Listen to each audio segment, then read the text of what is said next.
बंदी छोड़ सतगुरु रामपाल जी परमेश्वर जी की जय हो। परमपिता परमात्मा सारी सृष्टि के रचनहार, कुल मालिक, असंख्य ब्रह्मांडों के स्वामी, जगत गुरु, तीनों लोकों में प्रवेश करके सबका भरण पोषण करने वाले राजाधिराज, आत्माधार, नाथों के नाथ, देवों के देव महादेव, सर्वेश्वर महेश्वर, मृत्युंजय, अजरो अमर, आदि अनादि सनातनी प्रभु, जगत पिता जगदीश्वर, श्री श्री 1008 की उपाधि के वास्तविक अधिकारी, अकाल मूरत शब्द स्वरूपी राम वासुदेव, सर्वगतम ब्रह्म, परम पूज्य, प्रथम पूज्य, परम संत, परम पुरुष, परम धनी, परम दयालु, सत्य कबीर, हक्का कबीर, अल्लाह कबीर, अल्लाह अकबर, बाखबर, अल्लाह ताला, जगत के तारणहार, जगत के मुक्तिदाता, जगत के जगन्नाथ, हारे के सहारे, हिंदुओं के राम, मुसलमानों के अल्लाह, सिखों के वाहिगुरु, ईसाइयों के मसीह, दया के सागर दया निधि, करुणा के सागर करुणा निधि, स्वयंभू परिभू, संकट मोचन, कष्ट हरण, मंगल करण, दुख भंजन, अविगत कबीर, निर्विकार निर्विषम परमात्मा, अलय अलेख सतगुरु, आदि अनादि सतगुरु, असली मर्यादा पुरुषोत्तम, असली राम, असली कृष्ण, असली घनश्याम, असली मुरारी, राजाओं के राजा, महाराजाओं के महाराजा, शहंशाहों के शहंशाह, सम्राटों के सम्राट, भगवानों के भगवान, अल्लाहों के अल्लाह, प्रभुओं के प्रभु, मसीहाओं के मसीह, सच्चे वाहिगुरु, बाबाओं के बाबा, पीरों के पीर, सेठों के सेठ, जगत सेठ, सावड़सा सेठ, सर्वगुण संपन्न, अनंत कोटि कलाओं के स्वामी, अनंत कोटि ब्रह्मांडों के नायक, योगियों में महायोगी, ध्यानियों में महाध्यानी, सिद्धों में परम सिद्ध, ज्ञानियों में तत्व ज्ञानी, ब्रह्म ज्ञानी, महाज्ञानी, परम ज्ञानी, सर्वश्रेष्ठ ज्ञानी, विज्ञानी, युवा कबीर, समृत कबीर, असमवात, अमित ओजा, सच्चे रहनुमा, करीम अल्लाह, सुबहान अल्लाह, दुनिया के अंतिम पैगंबर, 8 सितंबर 1951 से गांव धनाना, जिला सोनीपत, हरियाणा, भारतवर्ष की पावन भूमि पे प्रकट रियल कल की भगवान श्री नारायण साकार हरि, श्री बाबा साहेब सौद स्वरूपी राम संत शिरोमणि सतगुरु रामपाल जी परमेश्वर जी के चरण कमल में साध संगति से जुड़े हुए देश विदेश से हम सभी सत्सेवक भाई बहनों का अनंत कोटि दंडवत प्रणाम। सत्साई भाई और बहनों, दया पूज्य गुरुदेव भगवान की, सतगुरु रामपाल जी परमेश्वर जी की, जिनके शुभ आशीर्वाद से कबीर सागर के सरलार्थ के ऊपर वीडियो बनाने की श्रृंखला जारी है। इसी श्रृंखला में आज हमारा ये 39 नंबर का वीडियो है। प्रत्येक वीडियो में गुरुदेव भगवान के आशीर्वाद से, उनके तत्व ज्ञान को आधार बनाकर हमें बहुत कुछ शिक्षाएं मिल रही हैं, जो शिक्षाएं हमें भक्ति मार्ग पर आगे बढ़ने के लिए प्रेरित करती हैं। भाई और बहनों, परमेश्वर की ये रजा इसी प्रकार से आप और हम आत्माओं के ऊपर बनी रहे, एकमात्र यही कामना हमारे गुरुदेव भगवान से होनी चाहिए। और आज जो 39 नंबर का वीडियो है वो बहुत ही विशेष है। आज का वीडियो जो कर्म बोध है उसको लेकर है। ये जो कर्म हैं कितने प्रकार के होते हैं, कैसे कैसे अपना कार्य करते हैं, ये आज हमें विशेष जानकारी मिलेगी। और भाई और बहनों, आज का जो वीडियो है, दास ये वीडियो पहले बना चुका है। यानी जिस समय हम लोग सृष्टि रचना को लेकर क्रोथा कांड के ऊपर वीडियो बना रहे थे, उस समय ये वीडियो बनाया जा चुका है। क्योंकि क्रोथा कांड के रहस्य को समझाते समय हमने बीच में कबीर सागर के सरलार से पेज नंबर 345 से ये हमने पूरा का पूरा जो प्रकरण है ये लिया था। तो आज हम उसी वीडियो को एक बार दोबारा से देखेंगे, उसी वीडियो को हम दोबारा से सुनेंगे जो कि पहले से ही बना हुआ है। तो भाई और बहनों, कबीर सागर का सरलार्थ पेज नंबर 345, अध्याय कर्म बोध का सारांश। तो वीडियो पहले इसके ऊपर बना हुआ है, बहुत अच्छे से गुरुदेव भगवान के आशीर्वाद से आप भाई बहनों को समझाया हुआ है। तो आप सभी भगत भाई बहन वीडियो को ध्यान से देखिए। अध्याय कर्म बोध का सारांश। कबीर सागर में 24वां अध्याय कर्म बोध पेज नंबर 162 पर है। परमेश्वर कबीर जी ने कर्मों का उल्लेख किया है। मेरे हंसा भाई, शुद्ध स्वरूप था जब तू आया, कहां से? सतलोक से। कर्मों के बंधन में फंस गया, किसने फंसाया? काल ने, ताते जीव कहाया। परमेश्वर कबीर जी ने बताया कि सत्य लोक से जीव स्वेच्छा से काल ब्रह्म के षड्यंत्र में फंसकर यहां आ गया, इसलिए जीव कहलाया। सत्य लोक में बिना कर्म किए सर्व पदार्थ उपलब्ध थे। यहां काल ब्रह्म ने कर्म का विधान बनाया है कि कर्म करेगा तो फल मिलेगा। श्रीमद् भगवत गीता अध्याय 3 श्लोक 14-15 में कहा है कि सर्व प्राणी अन्न से उत्पन्न होते हैं। अन्न खाने से बीज अर्थात वीर्य बनता है, जिससे सर्व प्राणी उत्पन्न होते हैं। अन्न वर्षा से होता है, वर्षा यज्ञ से यानी शास्त्र अनुकूल कर्म से होती है। कर्म काल ब्रह्म से उत्पन्न हुए, यानी कर्म का विधान ब्रह्म क्षर पुरुष ने बनाया। जैसे कर्म जीव करेगा वैसे ही भोगेगा। ब्रह्म क्षर पुरुष की उत्पत्ति अक्षर यानी अविनाशी परमेश्वर से हुई। अविनाशी परमेश्वर ही सदा यज्ञों यानी धार्मिक अनुष्ठानों में प्रतिष्ठित है, यानी इष्ट देव रूप में मानकर पूजा करनी होती है। किसकी? अविनाशी पुरुष की, अक्षर पुरुष की। अक्षर यानी जिसका किसी भी देश काल परिस्थिति में कोई विनाश ना हो, वो अक्षर पुरुष वास्तव में कबीर परमेश्वर है, जो वर्तमान में धरती पर 8 सितंबर 1951 से सतगुरु रामपाल जी परमेश्वर जी के रूप में प्रकट है। उन्हें अपना इष्ट मानकर उनकी पूजा करनी होती है, क्योंकि भगत के हर प्रकार के धार्मिक अनुष्ठानों में उसका सतगुरु अर्थात उसका इष्ट अर्थात वही कबीर परमात्मा प्रतिष्ठित होता है।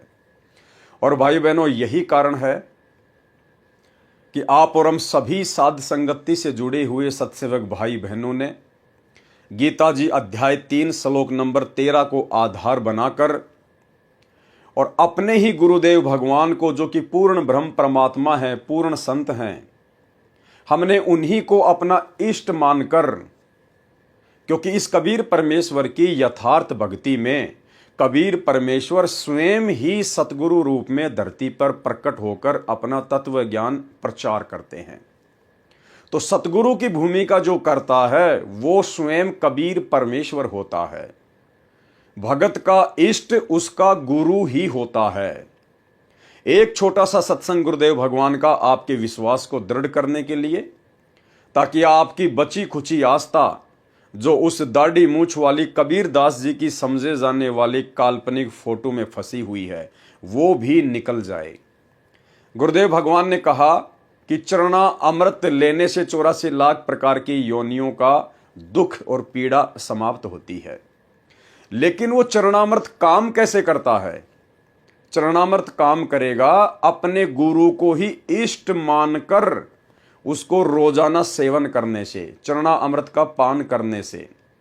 यदि आप अपने गुरु को केवल एक गुरु मान रहे हो, एक संत मान रहे हो, और अपने गुरु के रहते सहते यदि आप किसी अन्य में परमात्मा देखते हो, जैसे वर्तमान में सतलोक आश्रमों से जुड़ी हुई 90% संगत और स्वयं सतगुरु रामपाल जी परमेश्वर जी का कलयुगी परिवार, सभी स्टेट कोऑर्डिनेटर, उस दाढ़ी मूछ वाली कबीर जी की समझे जाने वाले काल्पनिक नकली बेजुबान मुर्दा फोटो को अपना इष्ट मानते हैं, कबीर जी मानते हैं, भगवान मानते हैं।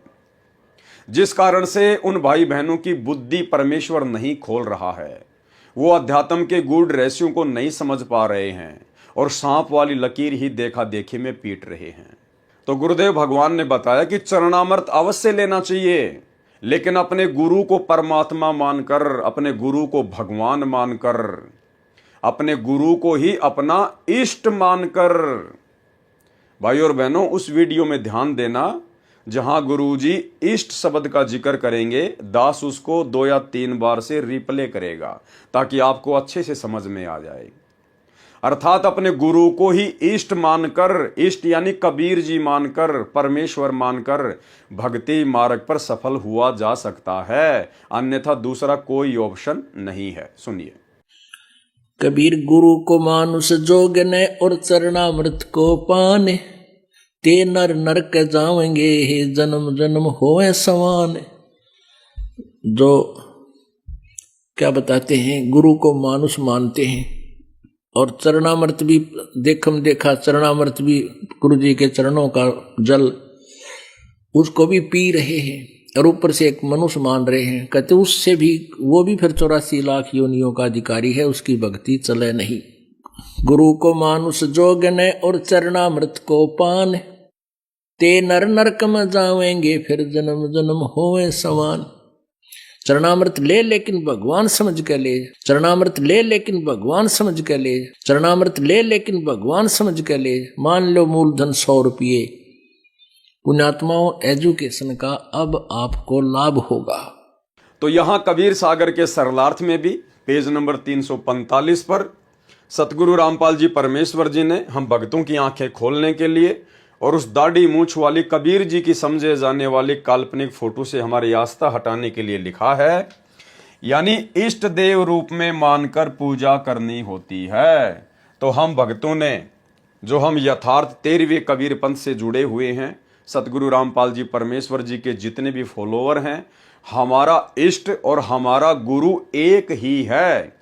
ये परम सौभाग्य इस पूरी पृथ्वी पर केवल आप और हम सतगुरु रामपाल जी परमेश्वर जी के फॉलोवर को ही प्राप्त है, क्योंकि हम सत्य भक्ति कर रहे हैं सत्य पुरुष की।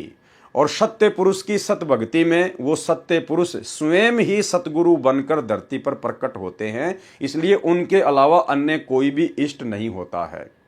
और जो काल तक की साधना होती है, जो ब्रह्म तक की साधना होती है, उसमें गुरु अलग होता है और इष्ट अलग होता है। यानी काल तक की साधना में गुरु और इष्ट कभी भी एक नहीं होता है, लेकिन सत्य पुरुष की सतलोक वाली साधना में गुरु और इष्ट दोनों सत्य पुरुष ही होता है। तो भाई और बहनों, बहुत अच्छे से हमने वीडियो को देखना है, समझना है, हम कहीं मार ना खा जाएं। सवाल किया फिर किसी ने, कर्म कितने प्रकार के हैं? गुरुदेव भगवान ने उत्तर दिया, कर्म 2 प्रकार के हैं, एक शुभ कर्म, दूसरा अशुभ कर्म, यानी एक पुण्य और दूसरा पाप कर्म कहा जाता है। नंबर 1, पुण्य कर्म क्या है?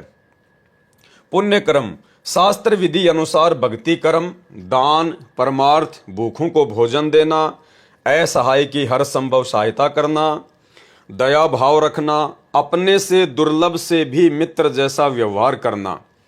यहां पर एक शब्द आया है भूखों को भोजन देना, लेकिन हमने सावधानी रखनी है। हमने कोई भी धर्म कर्म अपने गुरुदेव भगवान की आज्ञा के विरुद्ध होकर नहीं करना है। और सारी आज्ञा गुरुदेव भगवान ने हमें सत्संगों में दी हुई है, अपनी पुस्तकों में लिखकर दी हुई है। यदि आपके घर पर कोई भिखारी आता है, कोई भूखा व्यक्ति आता है, तो आप जी प्रेम से उसको बैठाकर भोजन कराइए, खाना खिलाइए। लेकिन हमने घर से रोटियां बनाकर बाहर लोगों को बांटनी नहीं है, हमने इस प्रकार का दान पुण्य नहीं करना है। भूखों को भोजन खिलाने का मतलब है, यदि कोई आपके घर पे आ जाए, यदि वो मांगता है तो भी खिलाना है, और यदि वो भोजन नहीं मांगता है तो हमारा फर्ज है कि हम उनसे प्रार्थना करें कि भाई भोजन तैयार है, आपकी क्या इच्छा है।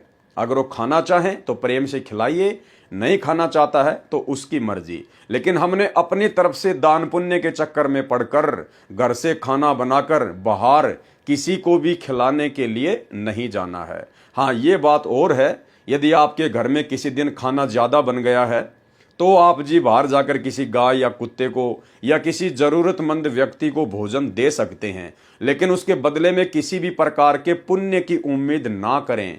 पुण्य केवल हमें सतगुरु की भक्ति से जिए, सतगुरु ने हमें जो 5 यज्ञ दे दिए उसी आधार से चाहिए। इसके अलावा हमने कहीं से भी किसी भी प्रकार से कोई भी पुण्य की उम्मीद नहीं करनी है।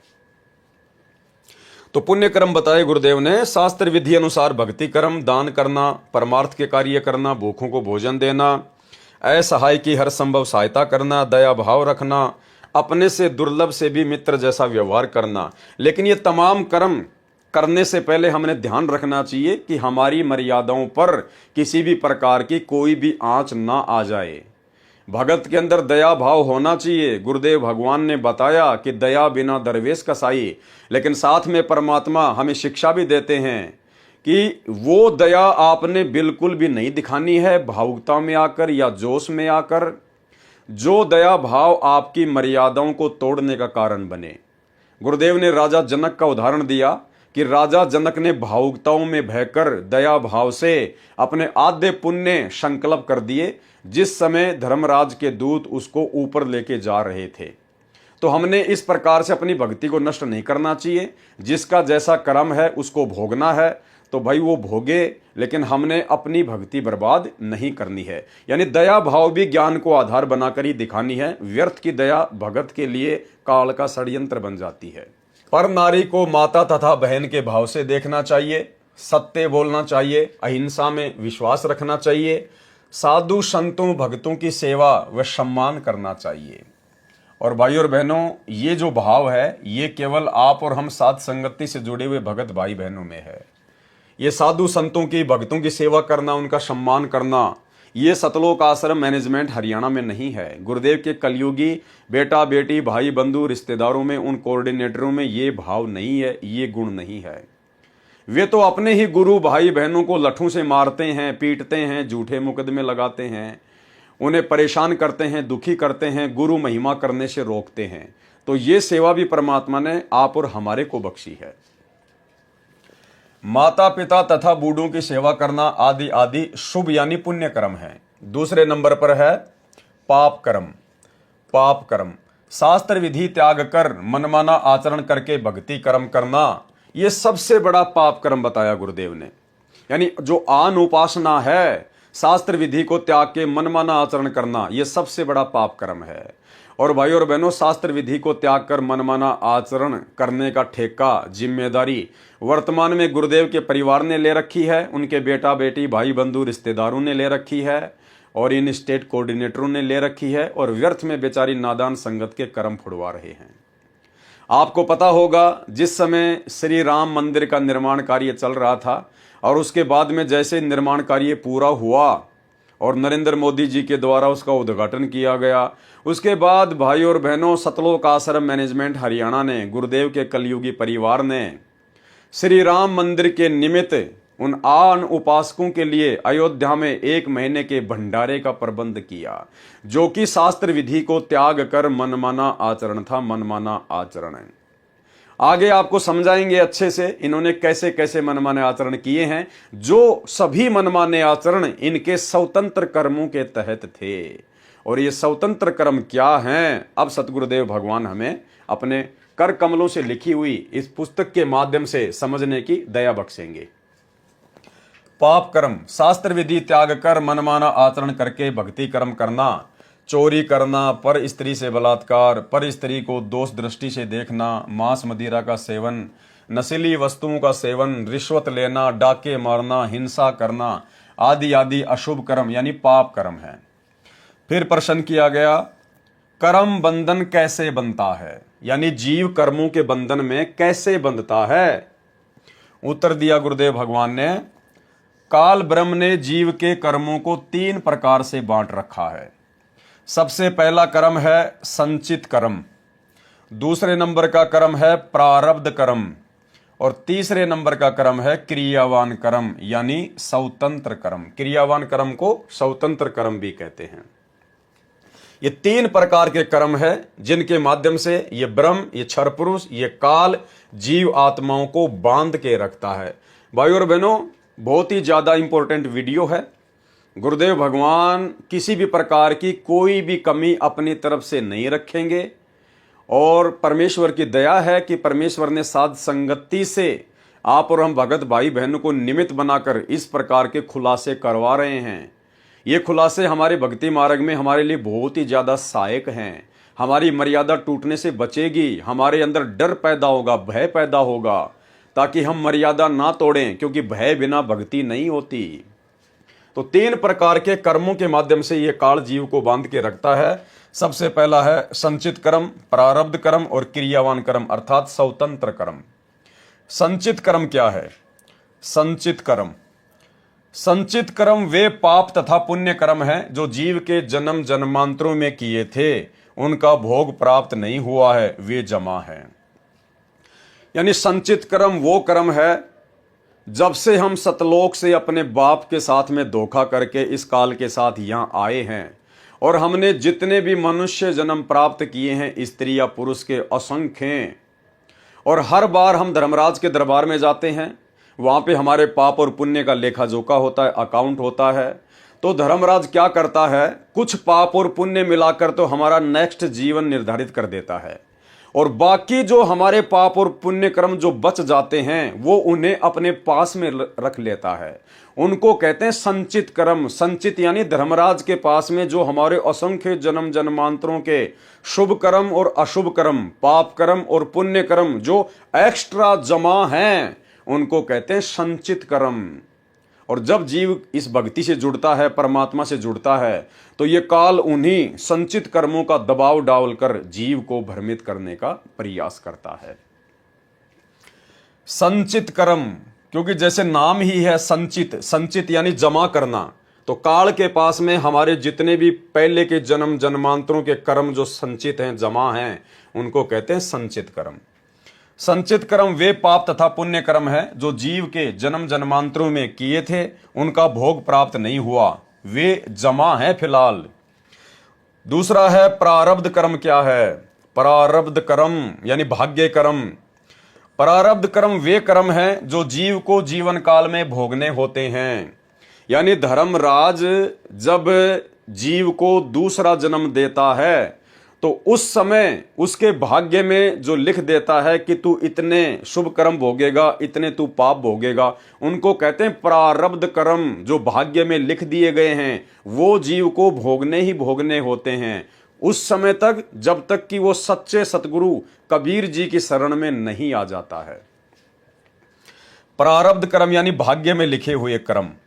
प्रारब्ध कर्म वे कर्म हैं जो जीव को जीवन काल में भोगने होते हैं, जो संचित कर्मों से औषध करके बनाए जाते हैं।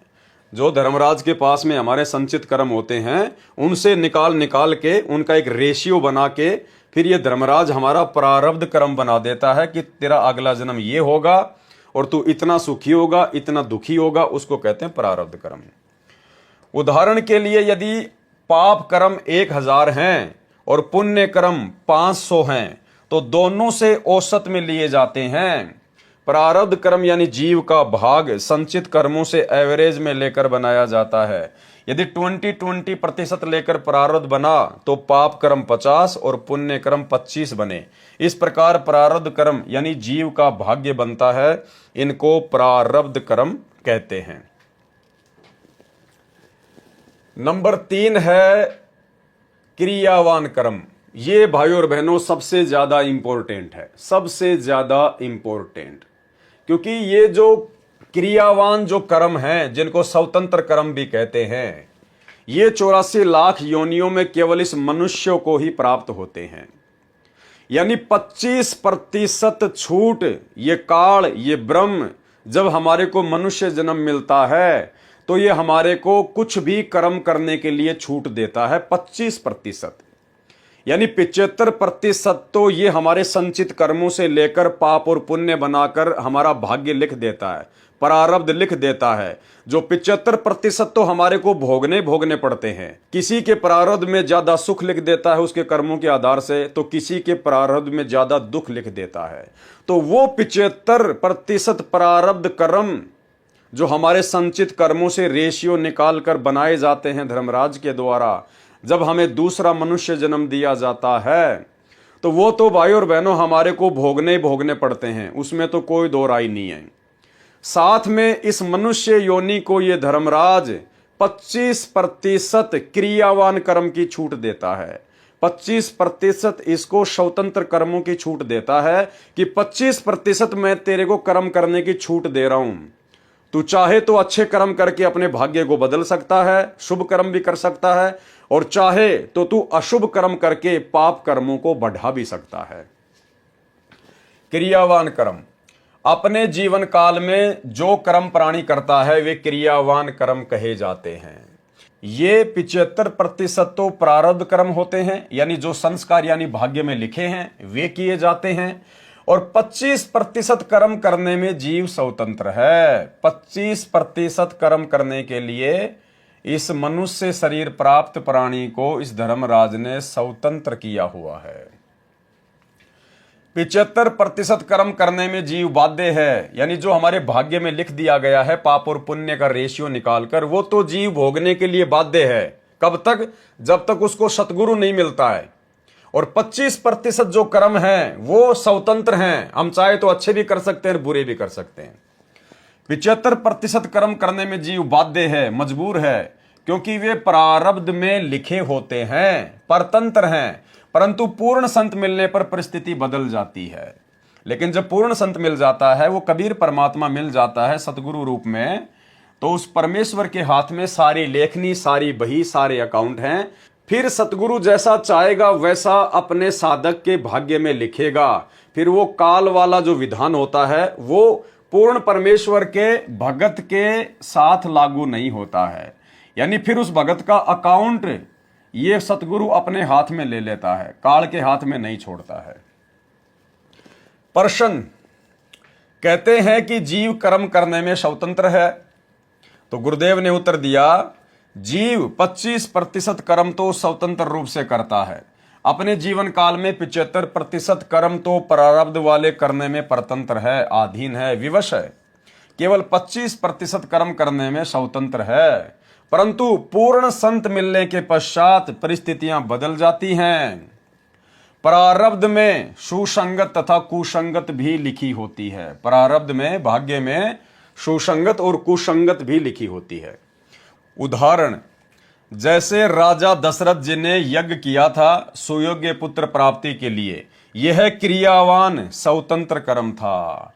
पुत्र प्राप्ति के लिए राजा दशरथ ने जो यज्ञ किया था वो उसका स्वतंत्र कर्म था, क्रियावान कर्म था। अन्य 3 संतान भरत, लक्ष्मण तथा शत्रुघ्न तथा पुत्री शांता थे, वे प्रारब्ध से मिले थे, वो उनके भाग्य में संतानें थी। लेकिन श्री रामचंद्र जी की प्राप्ति के लिए, यानी सर्वप्रथम उसने पुत्र प्राप्ति के लिए जो यज्ञ किया था वो उसका स्वतंत्र कर्म था। और उसके बाद में जो उसको 3 पुत्र और 1 पुत्री प्राप्त हुई थी वो उसके भाग्य में संतान होना ही होना थी। लेकिन वो ये मान रहा था कि मैंने जो साधु संतों से जो यज्ञ करवाया है ये उसके चलते मेरे को सभी संतानें प्राप्त हुई हैं। श्री रामचंद्र जी का सीता से विवाह प्रारब्ध था, यानी उसके भाग्य में लिखा हुआ था श्री रामचंद्र जी का सीता जी से विवाह होना, क्योंकि नारद जी का पहले से श्राप लगा हुआ था। इसलिए श्री रामचंद्र जी के भाग्य में काल ने लिख दिया था सीता जी के साथ विवाह होना। इसके अलावा 14 वर्ष का वनवास सीता राम लक्ष्मण का प्रारब्ध था, यह भी उनके भाग्य में लिखा हुआ था नारद जी के श्राप के कारण। लेकिन जंगल में वनवास के समय पशु शिकार करके मारे, वह स्वतंत्र कर्म था। लेकिन वनवास के दौरान लक्ष्मण ने और श्री रामचंद्र जी ने जितने भी पशु मारे, हिरण आदि, अपने भोजन के लिए, शिकार करने के लिए, क्योंकि वो मांसाहारी थे, मांस खाया करते थे श्री रामचंद्र जी, वो उनके स्वतंत्र कर्म थे, वो उनके भाग्य में फिर लिखे गए। उनका भोग श्री रामचंद्र जी को भोगना पड़ेगा। भाइयों और बहनों, इस प्रकार से काल हमें ठगता है। हमें पता ही नहीं चलता कि कौन से हम स्वतंत्र कर्म कर रहे हैं, कौन से हमारे भाग्य में लिखे हुए कर्म हैं। ये तो सतगुरु ने आके बताया अब कि स्वतंत्र कर्म क्या हैं और भाग्य में लिखे हुए कर्म क्या है। अब ठीक इसी प्रकार भाइयों और बहनों, वर्तमान में सतगुरु रामपाल जी परमेश्वर जी ने आप और हम सभी आत्माओं को अपनी शरण में लिया। ये हमारा प्रारब्ध था, क्योंकि परमात्मा ने पहले से ही पूरी राम कहानी बनाई हुई थी। गुरुदेव ने पहले से ही कह रखा है कि काशी में मेरे से जो 64 लाख आत्माएं बिछुड़ी थी वो सभी आत्मा सबसे पहले मेरी शरण में आएंगी। तो काशी में बिछड़े हुए उनके भक्तों का वर्तमान में उनके शरण में आना आप और हम सबका प्रारब्ध कर्म है। उसके बाद में सतगुरु रामपाल जी परमेश्वर जी ने हमें सत्संग सुनाए, हमें ज्ञान दिया, हमें मर्यादा बता दी। अब यदि मर्यादाओं को तोड़कर हम कुछ भी पाप कर्म करते हैं, गड़बड़ी करते हैं, तो वो हमारा प्रारब्ध नहीं है, वो हमारे स्वतंत्र कर्म हैं जिनका भोग हमें भोगना पड़ेगा। यदि हम लोग मर्यादा में रह के शुभ कर्म करते हैं तो हमारी भक्ति बनेगी, और यदि उनकी मर्यादा तोड़कर अशुभ कर्म करते हैं, भक्ति विरुद्ध कर्म करते हैं, तो फिर वो स्वतंत्र कर्मों में कन्वर्ट होकर फिर वो आप और हमारे लिए मुश्किल पैदा करते हैं। सन 2014 बरवाला कांड के बाद सतगुरु रामपाल जी परमात्मा के हिसार जेल जाने के बाद पीछे से उनके परिवार के द्वारा, इन स्टेट कोऑर्डिनेटरों के द्वारा, बड़े बड़े सेवादारों के द्वारा सन 2019 में जो कांग्रेस सरकार को वोट डलवाए गए, कांग्रेस सरकार का खुलेआम भगतों से समर्थन करवाया गया, ये उन भगतों का स्वतंत्र कर्म था, स्वतंत्र कर्म। 2024 में ठीक उसी प्रकार बीजेपी सरकार का समर्थन करवाना भगतों से, सतगुरुदेव भगवान का नाम लेकर, उन्हीं के नाम की आड़ में पीले पर्चे निकालकर नरेंद्र मोदी की रैलियों में भोपाल में और गोहाना में बसों में भरकर भगतों को ले जाना, ये भगतों का स्वतंत्र कर्म था, स्वतंत्र कर्म। और ये दोनों ही कर्म 2019 में कांग्रेस को समर्थन और वोट, 2024 में बीजेपी को समर्थन और वोट, ये दोनों ही कर्म स्वतंत्र कर्म थे। और ये दोनों ही कर्म गुरुदेव के भक्ति के विरुद्ध थे, जिनका भोग जीव को भोगना ही भोगना पड़ेगा। मर्यादा तो टूटेगी टूटेगी, साथ में उन स्वतंत्र कर्मों का भोग भोगना ही पड़ेगा, क्योंकि काल ने हमारे को 25% स्वतंत्र कर्म करने की छूट दी है। तो इस प्रकार से भाइयों और बहनों ये काल हमें ठगता है। उसके बाद में सतलोक आश्रम मैनेजमेंट हरियाणा के द्वारा, गुरुदेव के परिवार के द्वारा राजस्थान के गैंगस्टर आनंदपाल सिंह की सीबीआई जांच का समर्थन करवाना, जो कि पुलिस एनकाउंटर में मारा जा चुका था। राजपूत करणी सेना के लोग अर्थात आनंदपाल सिंह के समाज के लोग उसे अमर शहीद का दर्जा दिलवाने के लिए सीबीआई जांच का समर्थन कर रहे थे। और उसी बीच सतलोक आश्रम मैनेजमेंट हरियाणा द्वारा बेचारे भोले भाले भगतों को और आनंदपाल सिंह की यानी गुंडे की सीबीआई जांच के समर्थन में राजपूत करणी सेना की रैलियों में बैठाना, यह स्वतंत्र कर्म था। भगतों के दान का 5 लाख रुपए राजपूत करणी सेना को राजस्थान के अजमेर की रैली में चंदे के रूप में देना, ये स्वतंत्र कर्म था, जो कि सरासर भक्ति के विरुद्ध है, जिसका भोग जीव को भोगना पड़ेगा, संगत को भी भोगना पड़ेगा, जिन जिन लोगों ने उनको दान देकर सहयोग किया है, और सतलोक आश्रम मैनेजमेंट हरियाणा को भी भोगना पड़ेगा। उसके बाद में जब हरियाणा में जाट आरक्षण चल रहा था, तो सतलोक आश्रम मैनेजमेंट हरियाणा के द्वारा, गुरुदेव के परिवार के द्वारा लाखों भक्तों को हरियाणा में जाट आरक्षण में उनके धरनों पर बैठाना, यह स्वतंत्र कर्म था। भक्तों के दान का करोड़ों रुपया जाट आरक्षण संघर्ष समिति को चंदे के रूप में देना, यह स्वतंत्र कर्म था, जो कि भक्ति के विरुद्ध था। इसका भोग भी सबको भोगना पड़ेगा उसी रेशियो में। इसके अलावा सतलोक आश्रम में भक्तों से देह दान करवाना और रक्त दान करवाना, यह भी स्वतंत्र कर्म है।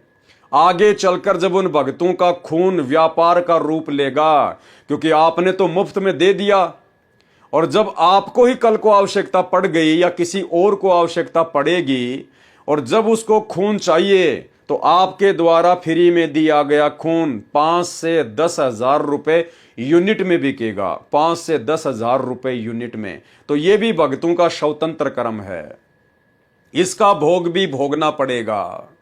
भगत को तो खून की आवश्यकता पड़ती नहीं। अगर भगत बीमार हो गया, कोई नौबत भी आ गई, तो वो तो अपने परमात्मा से अर्ज करेगा, अरदास करेगा, परमात्मा दया करेंगे।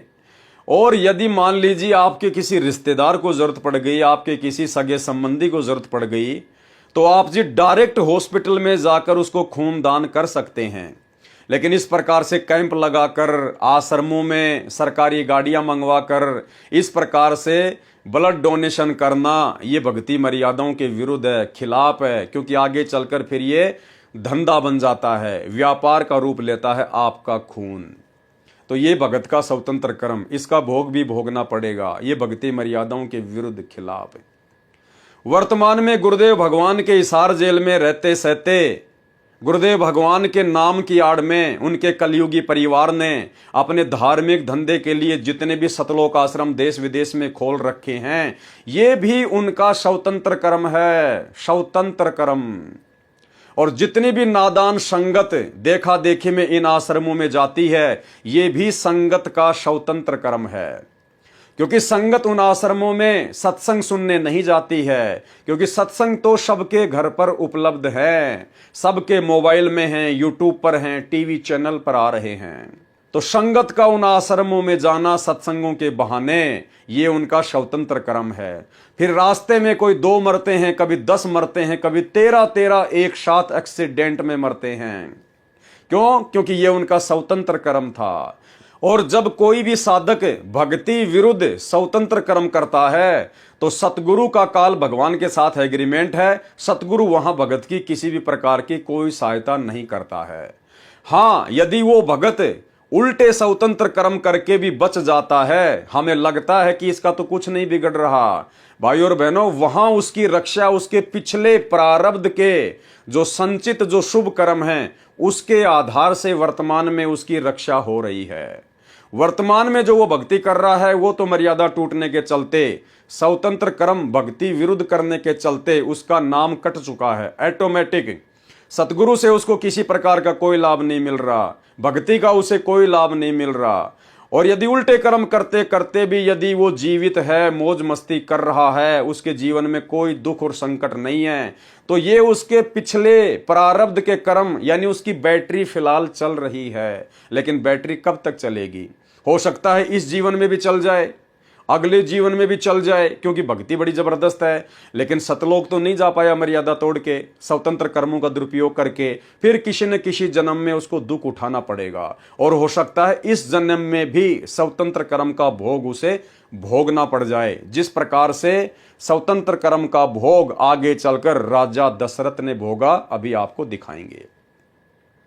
तो भाई और बहनों, ये तमाम जो कर्म हैं, इन कर्मों से हमने शिक्षा लेनी है। आप और हम भगत भाई बहन भक्ति मार्ग पर, क्योंकि हमारा तो पूरा जीवन ही भक्तिमय है।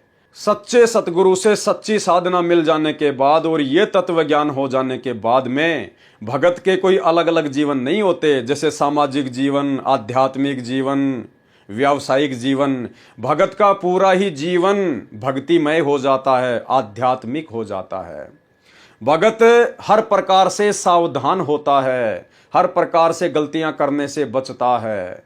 तो भाई और बहनों, आप और हम भगत भाई बहनों ने इस भक्ति मार्ग पर यदि सफल होना है तो परमात्मा ने हमारे लिए ना जाने क्या क्या सावधानियां लिखकर इन पुस्तकों में छुपा रखी है, जो अब धीरे धीरे उजागर हो रही हैं। परमात्मा साथ संगति के माध्यम से वीडियो बनवा रहे हैं। तो भाई और बहनों, भक्ति मार्ग पर कोई भी कर्म करने से पहले हमारे को एक बार याद आ जाना चाहिए कि कहीं मेरा ये कर्म स्वतंत्र कर्म के तहत तो नहीं है। जैसे आपके किसी यार दोस्त ने या रिश्तेदार ने आपसे कहा कि भाई चलो 2-4 दिन के लिए शिमला घूमने चलते हैं, मेरी छुट्टियां पड़ गई है, मैं फ्री हूं, और भगत जी आप भी आ जाओ, 2-4 दिन आपको मैं घुमा लाता हूं, कोई दिक्कत नहीं, आपके पास खर्चा नहीं है तो कोई दिक्कत नहीं है, खर्चा मैं उठाऊंगा। तो आपका रिश्तेदार तो अनुपदेशी है या उपदेशी है, और आपने भी उपदेश ले रखा है, और आपने सोचा कि यार क्यों ना चलते हैं, पैसा तो लग ही नहीं रहा, पैसा तो रिश्तेदार भरेगा, और 2-4 दिन के लिए चलते हैं, क्या दिक्कत है। तो भाई और बहनों, वो आपका स्वतंत्र कर्म होगा, क्योंकि भक्ति मार्ग में भगत के लिए इस प्रकार से सैर सपाटे करना बिल्कुल मर्यादाओं के खिलाफ है। और यदि आप वहां जाते हैं तो ये आपका स्वतंत्र कर्म है। और यदि इस दौरान आपके साथ में कोई दुर्घटना घटित हो जाती है, मान लीजिए आपका वहां जाते समय या आते समय एक्सीडेंट हो गया, आपका पैर कट गया या और कोई नुकसान हो गया, आप जी बीमार हो गए, तो ये आपके स्वतंत्र कर्म के कारण है। आपने भक्ति को अच्छे से ना समझकर अपने स्वतंत्र कर्म का दुरुपयोग किया, जिसके चलते आपकी मर्यादा टूटी, और फिर आपके साथ यदि कोई दुर्घटना घटती है तो फिर सतगुरु आपसे कोसों दूर हो जाएगा, क्योंकि आपने स्वतंत्र कर्म का नाजायज फायदा उठाया है। तो इसी प्रकार भाई और बहनों, हमने कोई भी कर्म करने से पहले भक्ति मार्ग पर बहुत सोच समझ कर ये देख लेना चाहिए कि जो कर्म मैं कर रहा हूं ये मेरा स्वतंत्र कर्म है या ये मेरी भक्ति मर्यादाओं के खिलाफ कर्म है। विचार अवश्य करना चाहिए। तो श्री रामचंद्र जी का सीता जी के साथ में विवाह होना उसके भाग्य में लिखा हुआ था, उसका प्रारब्ध कर्म था नारद जी के श्राप के कारण। और फिर 14 साल तक श्री राम, सीता और श्री लक्ष्मण जी का जंगल में भटकना, ये भी उनका प्रारब्ध था, उनके भाग्य में लिखा हुआ था। परंतु जंगल में वनवास के समय पशु शिकार करके मारे, वह स्वतंत्र कर्म था। शूर्पणखा जो रावण की बहन थी, शूर्पणखा, उसका नाक काटना लक्ष्मण का स्वतंत्र कर्म था। रावण की बहन का नाक काटना ये लक्ष्मण जी के द्वारा किया गया स्वतंत्र कर्म था। और उसी स्वतंत्र कर्म के कारण और फिर इतना बड़ा कांड हो गया भाई और बहनों। कांड के कारण और भी थे, और उसका भोग भी श्री लक्ष्मण जी को भोगना पड़ेगा, क्योंकि इस 21 ब्रह्मांड में ब्रह्मा विष्णु महेश 33 करोड़ देवी देवता, कोई भी स्वतंत्र कर्मों की मार से नहीं बचा है। केवल वही साधक बचते हैं जो पूर्ण सतगुरु की शरण में आ जाते हैं, और शरण में आने के बाद में जो मर्यादाओं में रह के भक्ति करते हैं, परमात्मा उनके प्रारब्ध में लिखे हुए कर्मों को भी काटता है, हल्का करता है, और संचित कर्मों का सदुपयोग करना सिखाता है। जंगल में वनवास के समय पशु शिकार करके मारे, वह स्वतंत्र कर्म था। शूर्पणखा का नाक काटना लक्ष्मण का स्वतंत्र कर्म था। जैसे सतलोक आश्रम मैनेजमेंट हरियाणा ने साध संगतियों के बीच में व्यवधान डालना, ये उनका स्वतंत्र कर्म था, जिसका भोग उनको भोगना पड़ेगा। हम भाई बहन साध संगतियों के माध्यम से परमात्मा की महिमा करते हैं, गुरुदेव भगवान को भोग लगाते हैं, ज्ञान चर्चा करते हैं, वो भी हमारा स्वतंत्र कर्म है। लेकिन हम सत्सेवकों का वो स्वतंत्र कर्म भक्ति बढ़ाने की दिशा में है, वो हमारे लिए फायदेमंद है, वो हमें पुण्य देगा।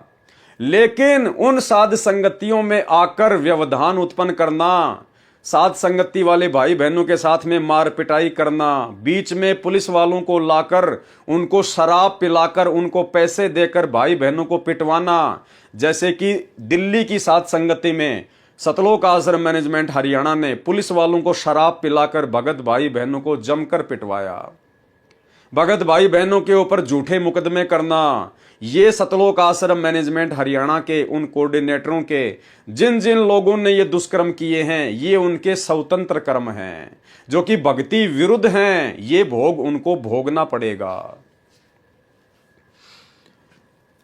सीता का अपहरण प्रारब्ध कर्म सीता तथा रावण दोनों का था। यह कारण अन्य भी हो सकता था, जो शूर्पणखा बनी थी। 33 करोड़ देवी देवताओं का कैद में रहना उनका प्रारब्ध कर्म था। सुग्रीव के भाई बाली को राम ने मारा, यह रामचंद्र जी का स्वतंत्र कर्म था। सुग्रीव के भाई बाली को श्री रामचंद्र जी ने मारा वनवास के दौरान, यह श्री रामचंद्र जी का स्वतंत्र कर्म था, कोई भाग्य में लिखा हुआ नहीं था। उसने जानबूझकर यह कर्म किया, काल ने उसके स्वतंत्र कर्म में लिख दिया। क्योंकि रामचंद्र जी ने अपने स्वार्थ के लिए, सुग्रीव से सैन्य सहायता प्राप्त करने के लिए, अपनी पत्नी को रावण की बंद से छुड़वाने के लिए स्वार्थवश धोखे से पेड़ की ओट लेकर और बाली का वध किया था तीर मारकर। तो ये रामचंद्र जी के प्रारब्ध कर्म में उस काल ने, उस ब्रह्म ने लिख दिया। और आगे चलकर भाई और बहनों, श्री कृष्ण जी के रूप में उसको अपने उस स्वतंत्र कर्म का बदला देना पड़ा, अपने पैर में जहरीला तीर खाकर। तो इस प्रकार से हमने स्वतंत्र कर्मों को बहुत सावधानी से लेना भाई और बहनों, बहुत सावधानी से। कोई भी कर्म करने से पहले हमने विचार करना पड़ेगा कि ये कर्म भक्ति मर्यादाओं के विरुद्ध है या नहीं है, ये कहीं मेरा स्वतंत्र कर्म तो नहीं है, कहीं मैं गलती तो नहीं कर रहा हूं। छोटी छोटी बातों पे लड़ाई झगड़ा करना, मनमुटाव करना, राग द्वेष ईर्ष्या करना, भक्तों के साथ में मारपीट करना, भक्तों की निंदा चुगली करना, ये सब स्वतंत्र कर्म के अंतर्गत आता है, स्वतंत्र कर्म के अंतर्गत है। क्योंकि भक्ति और ज्ञान देकर सतगुरु हमें इन सभी बुराइयों से दूर करते हैं, और यदि हम फिर भी वही कर्म करते हैं तो वो स्वतंत्र कर्मों के अंतर्गत आता है। यदि गुरुदेव भगवान की कोई भी मर्यादा का हम हनन करते हैं, कोई भी मर्यादा तोड़ते हैं, तो वो हमारे स्वतंत्र कर्म में आता है। सुग्रीव के भाई बाली को राम ने मारा, यह स्वतंत्र कर्म था। फिर वह संचित कर्मों में जमा होकर प्रारब्ध बना, कब? द्वापर युग में, और श्री कृष्ण रूप में श्री रामचंद्र जी वाले आत्मा को भोगना पड़ा। जो शिकारी था, जिसने श्री कृष्ण के पैर में विषाक्त यानी जहरीला तीर मारकर हत्या की, वह शिकारी बाली वाली आत्मा थी। रावण की मृत्यु, 33 करोड़ देवताओं को कैद से मुक्ति, यह सब प्रारब्ध था। श्री कृष्ण जी ने जो 8 विवाह किए वह उसका प्रारब्ध था, यानी 8 शादियां करना तो श्री कृष्ण जी के भाग्य में लिखा हुआ था, क्योंकि आत्माओं के जन्म जन्मांतरों के जो संस्कार हैं वो काल ने उलझा रखे हैं। तो जब भी ये उसको नया मनुष्य जीवन देता है तो उसके असंख्य जन्मों के जो संचित कर्म उसके पास में जमा हैं, उससे पाप और पुण्य का रेशियो निकालकर उसका प्रारब्ध बना देता है, उसका भाग्य बना देता है। तो ऐसा ही कोई भाग्य श्री कृष्ण जी का था, उसके प्रारब्ध में था कि 8 विवाह द्वापर युग में श्री कृष्ण जी को करने थे, ये उसके भाग्य में लिखा हुआ था। श्री कृष्ण जी ने जो 8 विवाह किए वह उसका प्रारब्ध था। राधा से प्रेम भी उसका प्रारब्ध था, उसके भाग्य में लिखा हुआ था। गोपियों के साथ भोग विलास ये भी उसका प्रारब्ध कर्म था, उसके भाग्य में लिखा हुआ था। यानी परतंत्र होकर किया कर्म था, यानी काल के अधीन होकर परतंत्र होकर वो कर्म किए गए थे। परंतु 16,000 स्त्रियों को एक राजा की कैद से छुड़वाकर अपने पास रखकर उनसे भोग विलास करना, यह स्वतंत्र कर्म था। एक राजा से 16,000 औरतों को युद्ध करके छुड़वाना और फिर उन औरतों को अपने पास में रखना और फिर उनके साथ में भोग विलास करना, सेक्स करना, यह श्री कृष्ण जी का मनमाना आचरण था। ये उनका स्वतंत्र कर्म था जो काल ने उसके बैड अकाउंट में लिख दिया। और परमात्मा कहते हैं, पर द्वारा स्त्री का खोले 70 जन्म अंधा हो डोले। एक पर स्त्री के साथ में व्यभिचार करना, क्योंकि पत्नी के होते सहते यदि आप किसी और के साथ में शारीरिक संबंध बनाते हैं, भले आप दोनों ने अपनी सहमति से बनाए हैं, लेकिन वो आपके बैड अकाउंट में लिखे जाते हैं, वो आपके स्वतंत्र कर्म में गिने जाते हैं। तो एक पर स्त्री के साथ में शारीरिक संबंध बनाने की सजा परमेश्वर ने क्या बताई? पर द्वारा स्त्री का खोले 70 जन्म अंधा हो डोले। और श्री कृष्ण जी ने तो 16,000 औरतों के साथ में शारीरिक संबंध बनाते हुए अपने स्वतंत्र कर्मों को बिगाड़ा है। तो सोचिए काल ने उसको कितना जबरदस्त तरीके से बांध लिया है। जब कभी उसके पुण्य समाप्त होंगे, विष्णु वाली गद्दी से वो नीचे गिरेगा और फिर देखना भाई और बहनों, काल इनकी कैसे दुर्गति करता है। परंतु 16,000 स्त्रियों को एक राजा की कैद से छुड़वाकर अपने पास रखकर उनसे भोग विलास करना, यह स्वतंत्र कर्म था। कुब्जा को स्वस्थ करना प्रारब्ध कर्म था, यानी उसके भाग्य में लिखा हुआ था कि आपने उस कुब्जा को ठीक करना ही करना है। परंतु उसके साथ भोग विलास करना स्वतंत्र कर्म था। लेकिन उसके बाद में श्री कृष्ण जी के द्वारा कुब्जा के साथ में सेक्स करना, भोग विलास करना, शारीरिक संबंध बनाना, यह स्वतंत्र कर्म था, उसका मनमाना आचरण था जिसका भोग उसे भोगना पड़ेगा। कंस को मारना प्रारब्ध कर्म था, क्योंकि काल ने भेजा ही उसको कंस को मारने के लिए था, यह उसके भाग्य में लिखा हुआ था।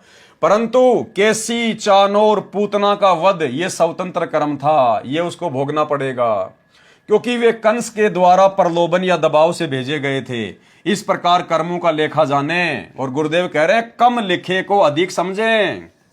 गुरुदेव कह रहे हैं, जो मैंने लिख दिया ना थोड़ा बहुत संकेत में, इस थोड़े से लिखे हुए को बहुत ज्यादा जाने। यानी भक्तों, अपने कॉमन सेंस का यूज करना कि वर्तमान में भक्ति मार्ग में स्वतंत्र कर्म कौन कर रहा है, क्या क्या स्वतंत्र कर्म कर रहा है और किस प्रकार से तुम्हें भी उनका भोग भोगना पड़ेगा, इसी जन्म में या फिर अगले जन्म में।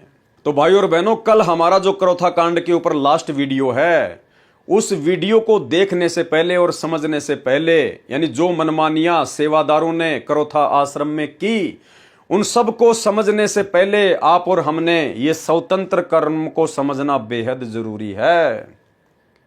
और उसके बाद हम जो बरवाला कांड पे वीडियो बनाएंगे, गुरुदेव के कलयुगी बेटा बेटी, भाई बंधु, रिश्तेदार और जितने भी कोऑर्डिनेटर हैं, मुख्य सेवादार थे, जो वर्तमान में इन आश्रमों का संचालन कर रहे हैं अपने धार्मिक धंधे के लिए, इन्होंने क्या क्या स्वतंत्र कर्म किए, क्या क्या भक्ति विरुद्ध स्वतंत्र कर्म किए बरवाला कांड में, वो बातें हमें बखूबी समझ में आएंगी जब हम इन स्वतंत्र कर्मों को समझ लेंगे। फिर किसी ने सवाल किया, क्या स्वतंत्र कर्म फल भी वर्तमान जीवन में प्राप्त होता है?